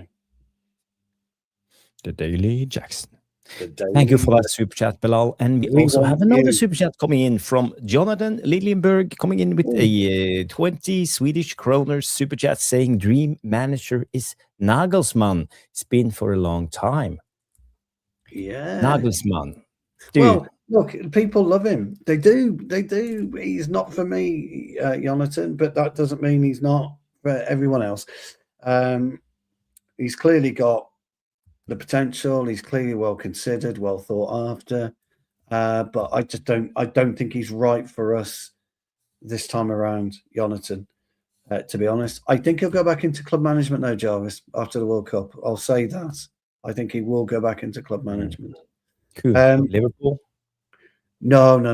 I think I don't know. I think Xabi Alonso's nailed on for that for some reason. I don't know. That's my I think Arne Slot is gone as soon as Liverpool is out of the Champions League. He's gone in the summer for me. Yeah, he goes in the summer. I think they'll keep him to the summer. I don't think he goes. Sean said, "You've got to do the Daily Sander bit." Yeah, the Daily Sander Birch. I'll do the Daily Ancelotti then. How's that? I can do the Daily Bodeglimt. Yeah, no. By the way, they won in the Norwegian Cup yesterday, 1-0 over Molde, the old Ole Gunnar Solskjaer club. Yeah, they've got some C team, haven't they, on Wednesday? Yeah, well, they play away their first game, don't they? No, they play at home at first and then away, because Sporting is higher ranked, and they get the advantage of playing at home in the second leg. Yeah, so they're playing at Sporting, aren't they? First. No, they're playing at home on the AstroTurf. I thought it was the other way around. I didn't realise. No. Yeah. We have a members chat as well from Jonathan. A member for 3 months. He said, "Hi, legends." Hi, Jonathan. Hey, Jonathan. Hey. In Sweden, you say when you say hi, you say hey. Okay, hey. Good morning. Here we go. I actually think the Daily Tonali might work for the summer. Well, in that case, why don't we do the Daily Gaetan and the Daily Schneider and the Daily De Jong? Tyrone says, please check out the Brazilian Escuderia. Sorry, he's a left back playing for Queen's Park, right? Oh, okay. Oh. All right. Okay. We will do. I didn't know about that one, Tyrone. Thank you for that. We will do. Escuderia. What a name. That's a fantastic name. It's a fantastic name, isn't it? Escuderia. One of my favourite names is the old golfer, Constantino Rocca. I think that's a brilliant name as well. The old golfer, Constantino Rocca. If you had to have a stage name or you had to have a pseudonym, who would you be, Jarvis? You can't be Jarvis Cocker, but who would you? No. Well, it has to be Rick Astley. Rick Astley. Or Morten Harket. Morten Harket. But before we do any further, Vicky, the legend, right, has gifted 5 tactical devil men. Vicky, you beauty. Mwah. Love you loads, Vicky. Thank you so much, my darling. That is absolutely top draw. Give her the works. Give her 2. Give her the United's chance, and who do you think? What else should we give her? Give her the Rock. The United, the city. City is ours. City is yours. City is yours.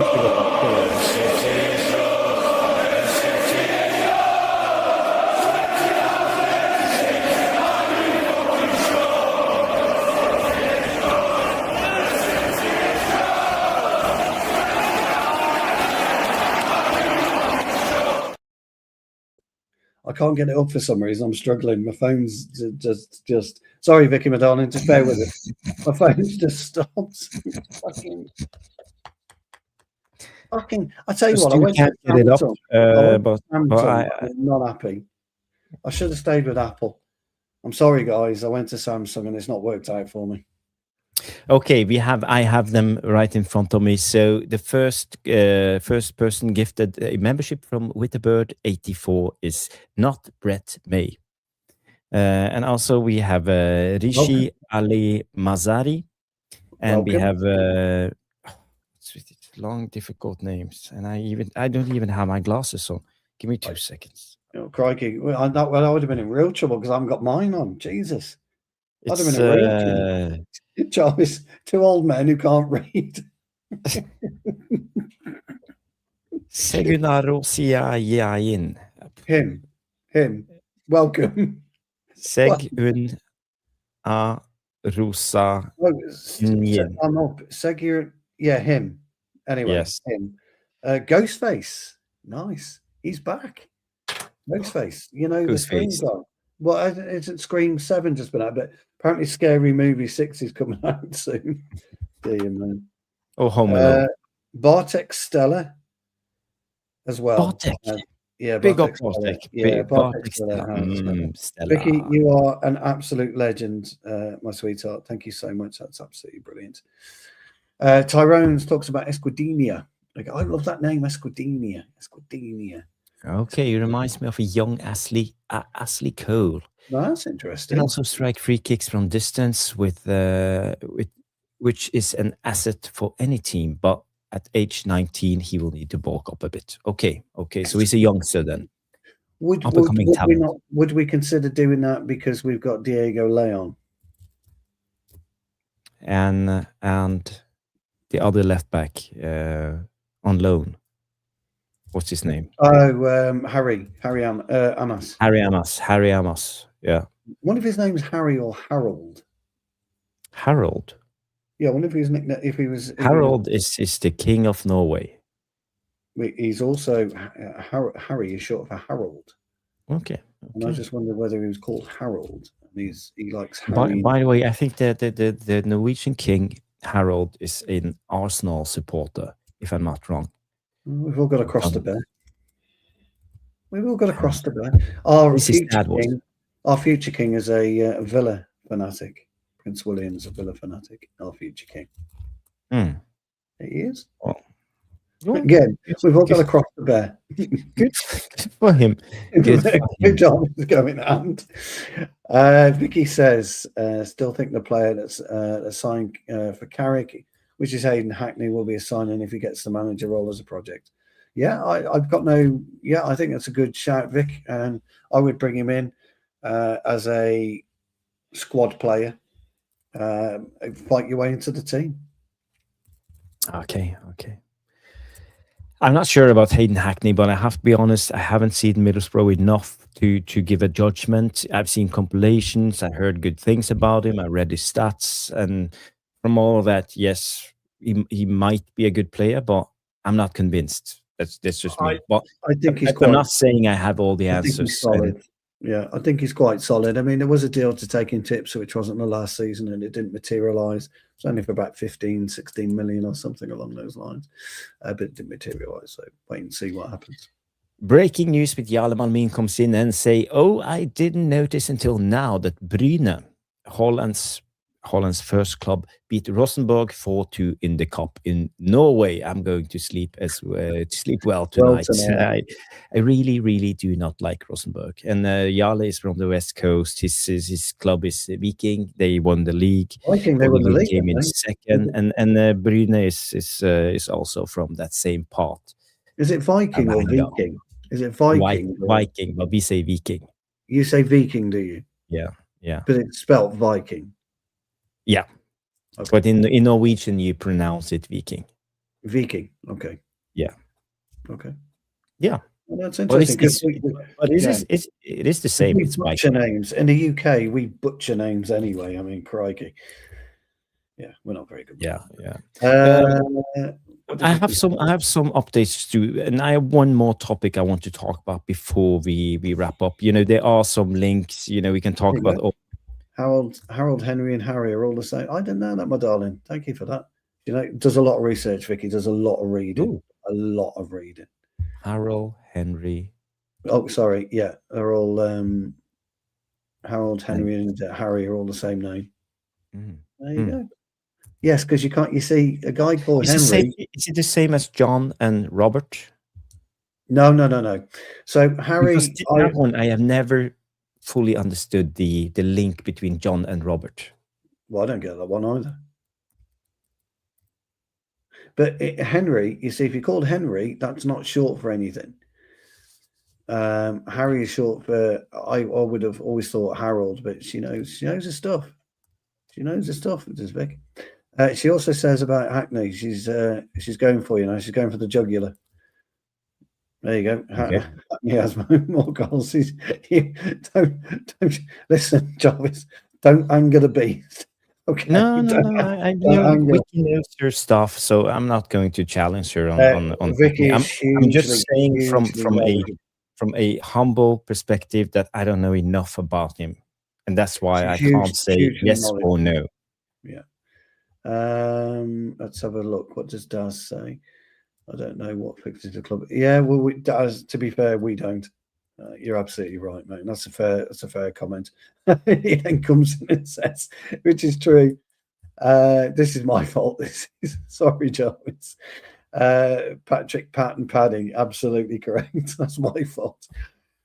Oh dear, I shouldn't have started the Harry and Harold thing. Patrick, I said John and Robert. No, Bob and Robert. Bob and Robert. Yeah, Bob and Robert. What? Yeah. So I never understood the Bob and Robert thing. So actually, you've got Robert, Rob, and Bob. And Richard, Rick, and Dick. Yeah, absolutely. Although some would say John, Stuart, Dick. No joking. But no, you're absolutely right. Or Dickie.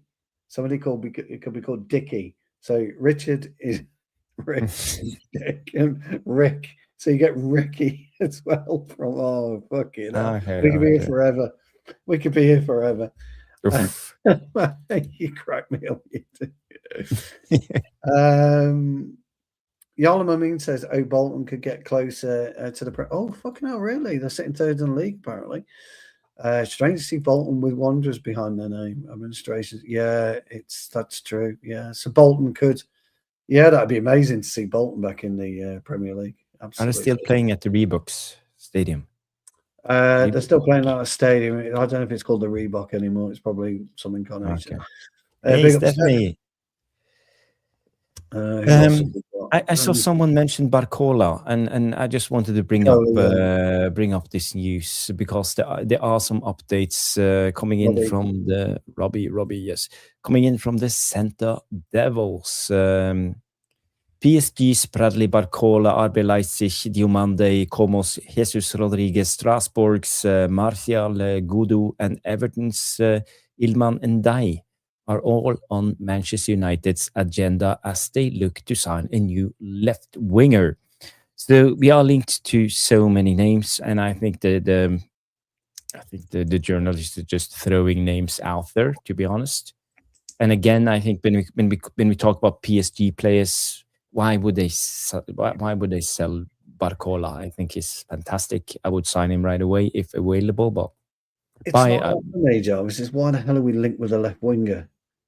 You know, this is the funny thing about journalism, Jarvis. Right? They are speculating on who's likely to be in the shortlist for the new manager, right? On one hand, and on the other hand, they're saying we need a new left winger. Doesn't correlate. It just doesn't. We need a left winger. It just doesn't match, though. You know, what if the new gaffer comes in and there is no left winger? There's no need for a left winger. Very strange. It is strange, but again, we see now with Ballandorgu out.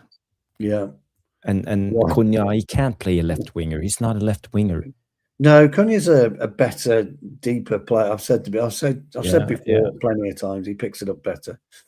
And you can clearly see Carrick struggling with the system without the left winger. There was such a big difference when we had Dorgu instead of Cunha on the left-hand side. He can't get to work without Dorgu. You have someone who naturally kept it with and came in when needed. You know, it's all about timing and the system is not working at the moment. I think we have struggled with our performance after Dorgu got this injury. Don't forget, though, Jarvis, the players aren't happy. They're not playing frequently enough. Yeah. I saw that today, Yala, that we'd hired this guy Hughes from City. Yes. He's ex-City and ex-Liverpool, if I'm not mistaken. Do you know anything about him? I just saw this obsession with Manchester City, and this is what Berardi and Wilcox are doing. They're picking out their mates from the. I don't know enough about him, Jarvis. I'm sorry, I don't. But I know he was at Liverpool at some point as well. But it's not good enough. Good night, Vicky, my darling. Vicky's turning in for the night. big up, Wiki. Big up. We will only do 5 more minutes, but this is the report that came out that Darren Hughes has joined Manchester United in a new role as academy football head of academy football Head of development. academy is the or I something. don't know what's his role then. Head of academy football development. Is he a conduit between the academy and the first team? I'm not 100% sure. I don't know what that means. No, okay. 12 years at City, where he spent a variety of roles. So it's a good pedigree, but again, you know. Yeah. But has he a good pedigree? This is the thing we don't know, because City have only bought Phil Foden through, maybe the odd one or two throughout their period. So has he got a good pedigree? Yeah, and they have all the money in the world. So yeah, exactly. Again, yeah. The last topic of the night, Stu, and I wanted to have your take on this. It's sure. Because of the ticket prices, and we heard some rumors that came out yesterday that they are united to increase the ticket prices for season ticket holders by another 5%. Yeah. I want to have your take, since you have been a season ticket holder for most of your life. What's your take? Was it inevitable, or? Yeah, it was inevitable. I'm not surprised. We couldn't sustain our financial health as a club. We all know that.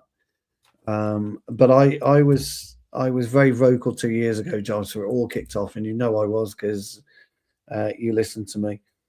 And fully enough, on the Monday, I think it was a Sunday night show, I was on All for United. So it was about 3 years ago, something like that. And I spoke about me being a legacy fan. And I spoke about the fact that I was no longer wanted or needed as a season ticket holder. And anyway, the legacy fan was born on a Monday, because some sporting MP came out and spoke about legacy fans in football. And I've been critical of it ever since. I wouldn't have kept my season ticket if my son didn't want to go. My son doesn't understand, exactly what's going on, really, in terms of the money side of the game. He's not interested. He's 25 years old. He didn't give a damn about the club in terms of finance. He wants to go and watch Manchester United play football. He's in the TRA end. He's singing. He's loving it. Back when I was going and watching Man United home and away in the 80s, I was loving it. I was singing and really enjoying the game. And Jakey loves that, and I love that for him as a father and a parent. I love that for him. But for me, I'm sick to the back teeth of ticket costs. I'm sick to the back teeth of, we've got a third football in the Premier League now. This green Puma, it started purple, it went yellow, now it's green. Nike were doing it the last few seasons where they were doing it. So there's 3 footballs you've got to buy your kids nowadays. The football boot colours are changing every 3 months. Okay, that's 4 pairs of football boots you potentially have to buy your kids this year. 4 pairs of trainers, because the trainers are changing all the time. We've got throughout the season now, they've got 3 sets of training kit throughout the season. You've got to buy that. You've got to buy a shirt. You've got to buy maybe 3 shirts. You've got to buy a tracksuit. And I could go on forever about the money in football. And ultimately, guys and gals and everybody, it's to pay these fucking overrated footballers. It's to pay these players 300 grand a week. When we're giving 300 grand a week to a footballer, and 200 grand a week to another one, 160 grand a week to another one, 110 grand a week to another one, 375 grand a week to another one, it comes out of our pocket. It comes out of the money that we spend. And it got to stage last season for me, with my season ticket, where when Man United put the money up to 66 quid per ticket, which I believe is going up again, they were constantly on at me to sell the ticket back to the club, because the face value of my ticket might have been 33 quid or whatever. So they were making £33 on top of me, 33 quid on top of me. If that's what they sold my ticket for, 66, they might have sold it for 100. And they don't want me. They don't want me. So they're trying to price season tickets out. They don't want season ticket holders anymore. They need a different way of making money. And it upsets me. And, you know, I'm old. I get it. I'm old. But I was lucky enough and very fortunate enough in the 80s and the 90s, early 2000s to really enjoy going to watch Man United, battling away with rival fans, you know, that type of thing. Scalping tickets to get in the away end if I had to watch the club. But now you go into a lifeless stadium, and it's going to get even worse when this new stadium, or if this new stadium ever gets off the ground, because we don't really know what's happening with that at the moment. And there's already talk of not having season tickets in the new stadium, isn't it? But buying yearly tickets, buying a club ticket. So I don't know. I just think that you know, football is driving the common man out the game. You know, if Jarvis was to take both his children to Old Trafford and he lived in the UK, Jarvis is down the barrel of £600-700 a game, because that's the ticket price, and it's the food. Philip wanted to go into the shop. You just can't afford it. People just cannot afford to do it, I don't think. And then it's ridiculous. So when that's just Jarvis with 3 kids, with 2 kids, imagine you've got 3. Yeah. Imagine if you wanted to take your wife, the whole family is a Manchester United fan. It's just not possible anymore. So I feel quite desperately sad and annoyed about it, really, I'm afraid. Yeah, you bring up a lot of good arguments, Stu, and I'm worried too, because what will happen with Man United and the atmosphere of the club when they eventually push away the local fans, and you know they will always sell the tickets. There will always be someone in line of getting an expensive ticket, but it won't be the same. The atmosphere, the soul will slowly go away, and a lot of these fans, you know, this everybody plays their role. You know, we have the international fan, myself included, and you have the local fans, as you included, and I don't think it will be the same if 95% of the crowd is just tourists. You know, Wembley have got something that they call Club Wembley. And what they do is they buy the ticket for the year, they buy the seat for the year, and it gives them, they can go to any event that's on Wembley throughout the year, and they can go to any event. And that's what Manchester United want to do. And then you can sell that seat, if you wish, to somebody else. But look, I just don't know what the answer is. But look, everybody's right. You know, the commercialization of the game, wages are a small part. I totally agree with everything. And the Glazers have saddled the club with debt, so I get that as well. But it's just ridiculous that we keep having to pay as fans. We keep having to pay on top as supporters all the time. And it saddens me. You know, football was always a working man's game. It just saddens me. You know, I just, like I say, I was fortunate to be able to go and watch where it was, you know, football was easily accessible. Ticket prices were easily accessible. They were enough for you to be able to go have a couple of pints and go and watch a game and not be out of pocket. You can't do that today. No,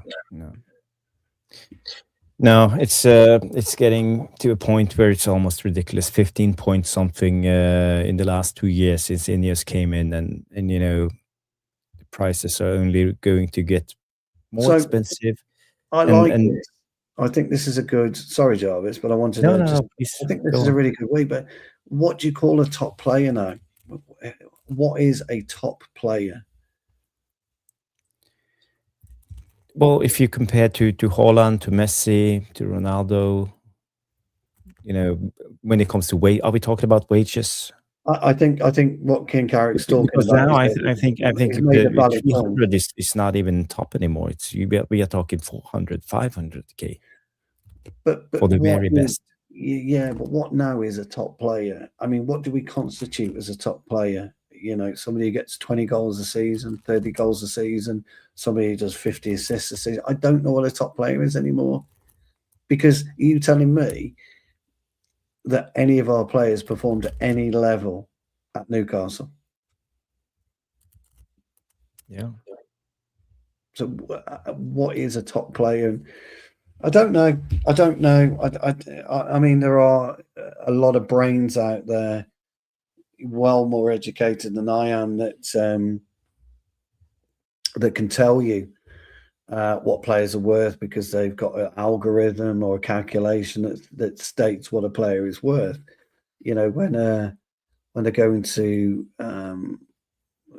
to negotiate a contract, what they're negotiating a figure that they think they can get, or negotiating a figure that the agent has actually calculated his player's worth because of what his value is to the club. So I understand the essence and how it is, but I don't know what a top player is anymore. I really don't. I wish I did, because again, we've grown up in a time where there's been, we've been in a league where Dennis Bergkamp is gracing the Premier League, Eric Cantona is gracing the Premier League. Those types of players, which we can say, you can put your finger on them being a brilliant footballer. Diego Maradona, you can put your finger on him being a great footballer. R9, a great footballer. Those you can. Can you really put your finger on anyone outside, maybe out of Haaland? But even Haaland's proving now that he's. I mean, Alba is not even in the Prem, so no. Yeah. But even Haaland, when was the last time Haaland scored in the Premier League? I don't know if he scored in the. I don't know. I can't. Somebody tell me, when was the last time Haaland scored in the Premier League? Yeah. I don't know. Dominant anymore. He didn't score. He didn't even play this weekend for City in the FA Cup. No, I don't know, but I don't know the last time he scored. So yeah. I don't know. I'm just trying to play devil's advocate on this one. It's a bit of a tricky one. And the best thing is we'll all have a completely different view about whether a footballer's worth £400,000 a week, and I've got no issue with anybody's thought process on it. No. But I thought King Carrick's question was great. It was a good question. I liked it. I like those types of questions. Make me think. It was a lot of people coming in and have strong opinions on the ticket prices, and yeah. But again, here's another one. Tyrone's absolutely right. There are people out there willing to pay £400 a ticket. Yeah, but you don't have to be honest. If I went to Manchester, paid the tickets, paid for the hotels, took time off my work, and did everything, in a way, it wouldn't matter for me if it was 350, 400, or 450. I paid for the ticket. In a way, in the big picture. Yeah, so I would be willing, and I wouldn't flinch. I wouldn't think twice. Okay, 450. Okay, I'll spend it. Yeah, and I understand that. I get that. I completely get it. Yeah. I completely understand it, because you can't get to Manchester United every week. If you were living in the UK, Jarvis, you'd be a season ticket holder. Okay? So you wouldn't be paying £400 a ticket. Yeah. You would have been paying 15 years ago, £400 a year for your season ticket, United were very, very good with 2 goals in 7 games. I think that's ridiculous, isn't it? Haaland, So even Haaland, I guess, is what I'm guessing. What I'm trying to say is, even players like Haaland, there's no guarantee, is there? There's no guarantee what you're going to get. So I don't know. But at the end of the day, there's nothing we can do. The decision is the club and Ineos. You know, they're trying to turn the financial situations around, but we all know when they raise the tickets, they will never ever take it down again to the original level. Well, no, the ticket prices. But funny thing is, you know, my brother-in-law, they just visited Thailand. They went there for a month, and my sister and they talked about this West Ham guy, West Ham fan that they met. They spent a week or two on the holiday with them, and he complained so much about the ticket prices in London and West Ham. He talked about £900. Oh, it's season tickets in Arsenal. The guys will correct me if I'm wrong, but I think they're up to £3,000 season tickets. But Vicky was talking about a few things a week or two ago. She's mentioned the American takeover. If you know, in football clubs, I mean, how many clubs are owned by Americans in the Premier League? And this is where we're going with it all, isn't it? They charge very high ticket prices. I don't know if Sean's still in the chat, if he's still watching. They charge very high ticket prices, the Americans do. And are we yeah, again, this is good. This is really good, the way that people are looking at the ticket prices. And is it are we Americanized in terms of football? I don't know. There must be 9 clubs that have got American ownership, or It's almost a majority now. And Jan also mentioned the ticket prices in the World Cup. You know, that's right. That's beyond any logical. I don't know how they have the guts to take that kind of money for a ticket in the World Cup. Well, they bought out a yeah, no, sweetheart. They bought out a pauper ticket, didn't they? I don't know if you can call it a pauper ticket. No. But Vicky says 8 owners and 2 in the championships. That's 10 American owners throughout the UK. So that's a lot. That is a hell of a lot. You know, and it's there is a pattern, isn't there, with these? And of course, Wrexham could well find themselves in the Premier League next season, couldn't they? That'd be another American-owned business football club, and so it's just ridiculous. It is ridiculous. So maybe they're looking at it that way. Although I did see something which I thought was hilarious: if Tottenham go down, the Glazers will sell United and buy Tottenham because they've already got a stadium capable of hosting XYZ. I thought that was brilliant. Or Spurs fan going from Levy to the Glazers. I know, it was the best meme of the week. That guys, it's been a great show. 2 hours. We have a lot of questions, but I don't think we have. We can do a. We've got Jarvis Corner tomorrow, haven't we? Yeah, we can do. Quick question from Retro 77 saying, how many E's in Lee Sharp, Stu? So there's 2 in Lee and 1 in the E, isn't there? So I'm going to go with. There's obviously a trick question. Brazil Retro Games, obviously a trick question because it was Sharp with an E, because his nickname was obviously Sharpie. So, I don't know. I'm going to go with 3, but clearly there's more. I don't know. But I met Lee Sharp a few times. Great bloke. Yeah. He's so funny. He's so funny. Yeah, great bloke. Quick coming in from Stephanie. Say, can you get a club sandwich at United? If so, what is the best filling? Can't use prawns, by the way.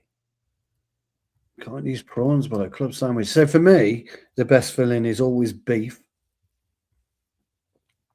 Now, I don't like butter, ladies and gentlemen, so I like Philadelphia. So I have a layer of Philadelphia.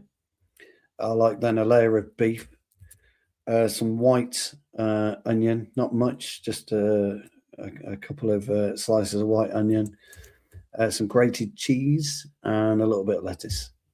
That's my sandwich. Okay. So salt and pepper, cracked black pepper. Yeah. Salt and pepper. But that's what I like. What about you, old friend? Nah, chicken for me, or roast beef. Roast beef, yeah. Roast beef. Yes. Good question. Good question. Guys, we have done 2 hours, so it's time to wrap it up. I think a lot of you want to call it the night. We have a Monday coming up in the morning, and I need to be up at 7. So I think it's time to wrap up the shows too. It's been a great show. I've loved it tonight. Yes. We it seems like we've been away for ages, but we did do 4 days in a row last week, didn't we? We did Sunday to Thursday, or Saturday to I can't remember. We did a lot of shows this week, didn't we? But I tried to put out some shorts in the meantime, and also you can find us on TikTok. Tactical Devils. We're tickers, talkers. We're tickers and we're talkers. We definitely ain't techers, but we're tickers and we're talkers. We try to reach out there, so search out if you ever go to TikTok, search out the Tactical Devils, and you will find us. So, guys, it's been a great show. I want to thank everybody for tuning in. Yale, Tyrone, Retro 77, King Carrick, We Deserve Better, Vicky, and Stephanie, and all of you guys. Wiki, she likes it with a W. Vicky. She likes it when you call her Wiki. And ask me why. I can't even hear the difference. Well, it's the way that Vicky or Vicky. She likes Wiki. It sounds like wickets. Yes, like a wicket. She likes Wiki. Yeah. Okay. Yeah. Big up, Wiki. Thank you for tuning in. No, honestly, it's just you're Norwegian at the end of the day, fella. I am. I'm very proud. I'm Norwegian. And Rogue and all of you guys, and I want to thank a special thank to Bilal for the 2 super chats. Thank you, and Jonathan Lilienberg, and also Vicky for the 5 gifted super chat as well. Yes, thank you. I'm glad you all like the jumper. I might dig out something a bit different maybe for tomorrow night. Then we'll have to have a see. We'll have to have a think. Yeah. Big up, Wiki. Thank you. She just said.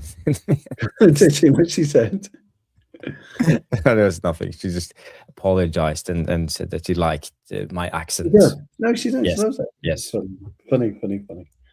So everybody, good night, and guys, we will see you tomorrow night. Mark will be on. We will do a Jarvis's Corner as usual panel show, and I will see if we can get Sean or Noradin or someone else on the show. Johnny K. If Vicky want to be part of the show, you're free to jump on, or Johnny K or whoever want to come on the show. We need to do another calling show, don't we? Need to do another calling show at some point. Jarvis, how do you say Verona? Veron. How do you say Veron? Oh, so like Veron. Juan Saber Veron. Juan so Veron. No, it doesn't know. Juan Sebastian. Juan Sebastian Veron. Okay, guys, it's been a great show. I wanna end it now before it goes out of hand. Yes, me too. Okay, guys, see you on the next one. See you guys. People, remember, I haven't said this before, but please smash the like, subscribe, and all that jazz. Leave a comment in the non-live section, and do us a big favor. Hype the show. It's so important for the algorithms. It's more important than likes now. So afterwards, go and hype the show. So thank you, everybody. Have a good night, and we will see you on the next. Bye bye.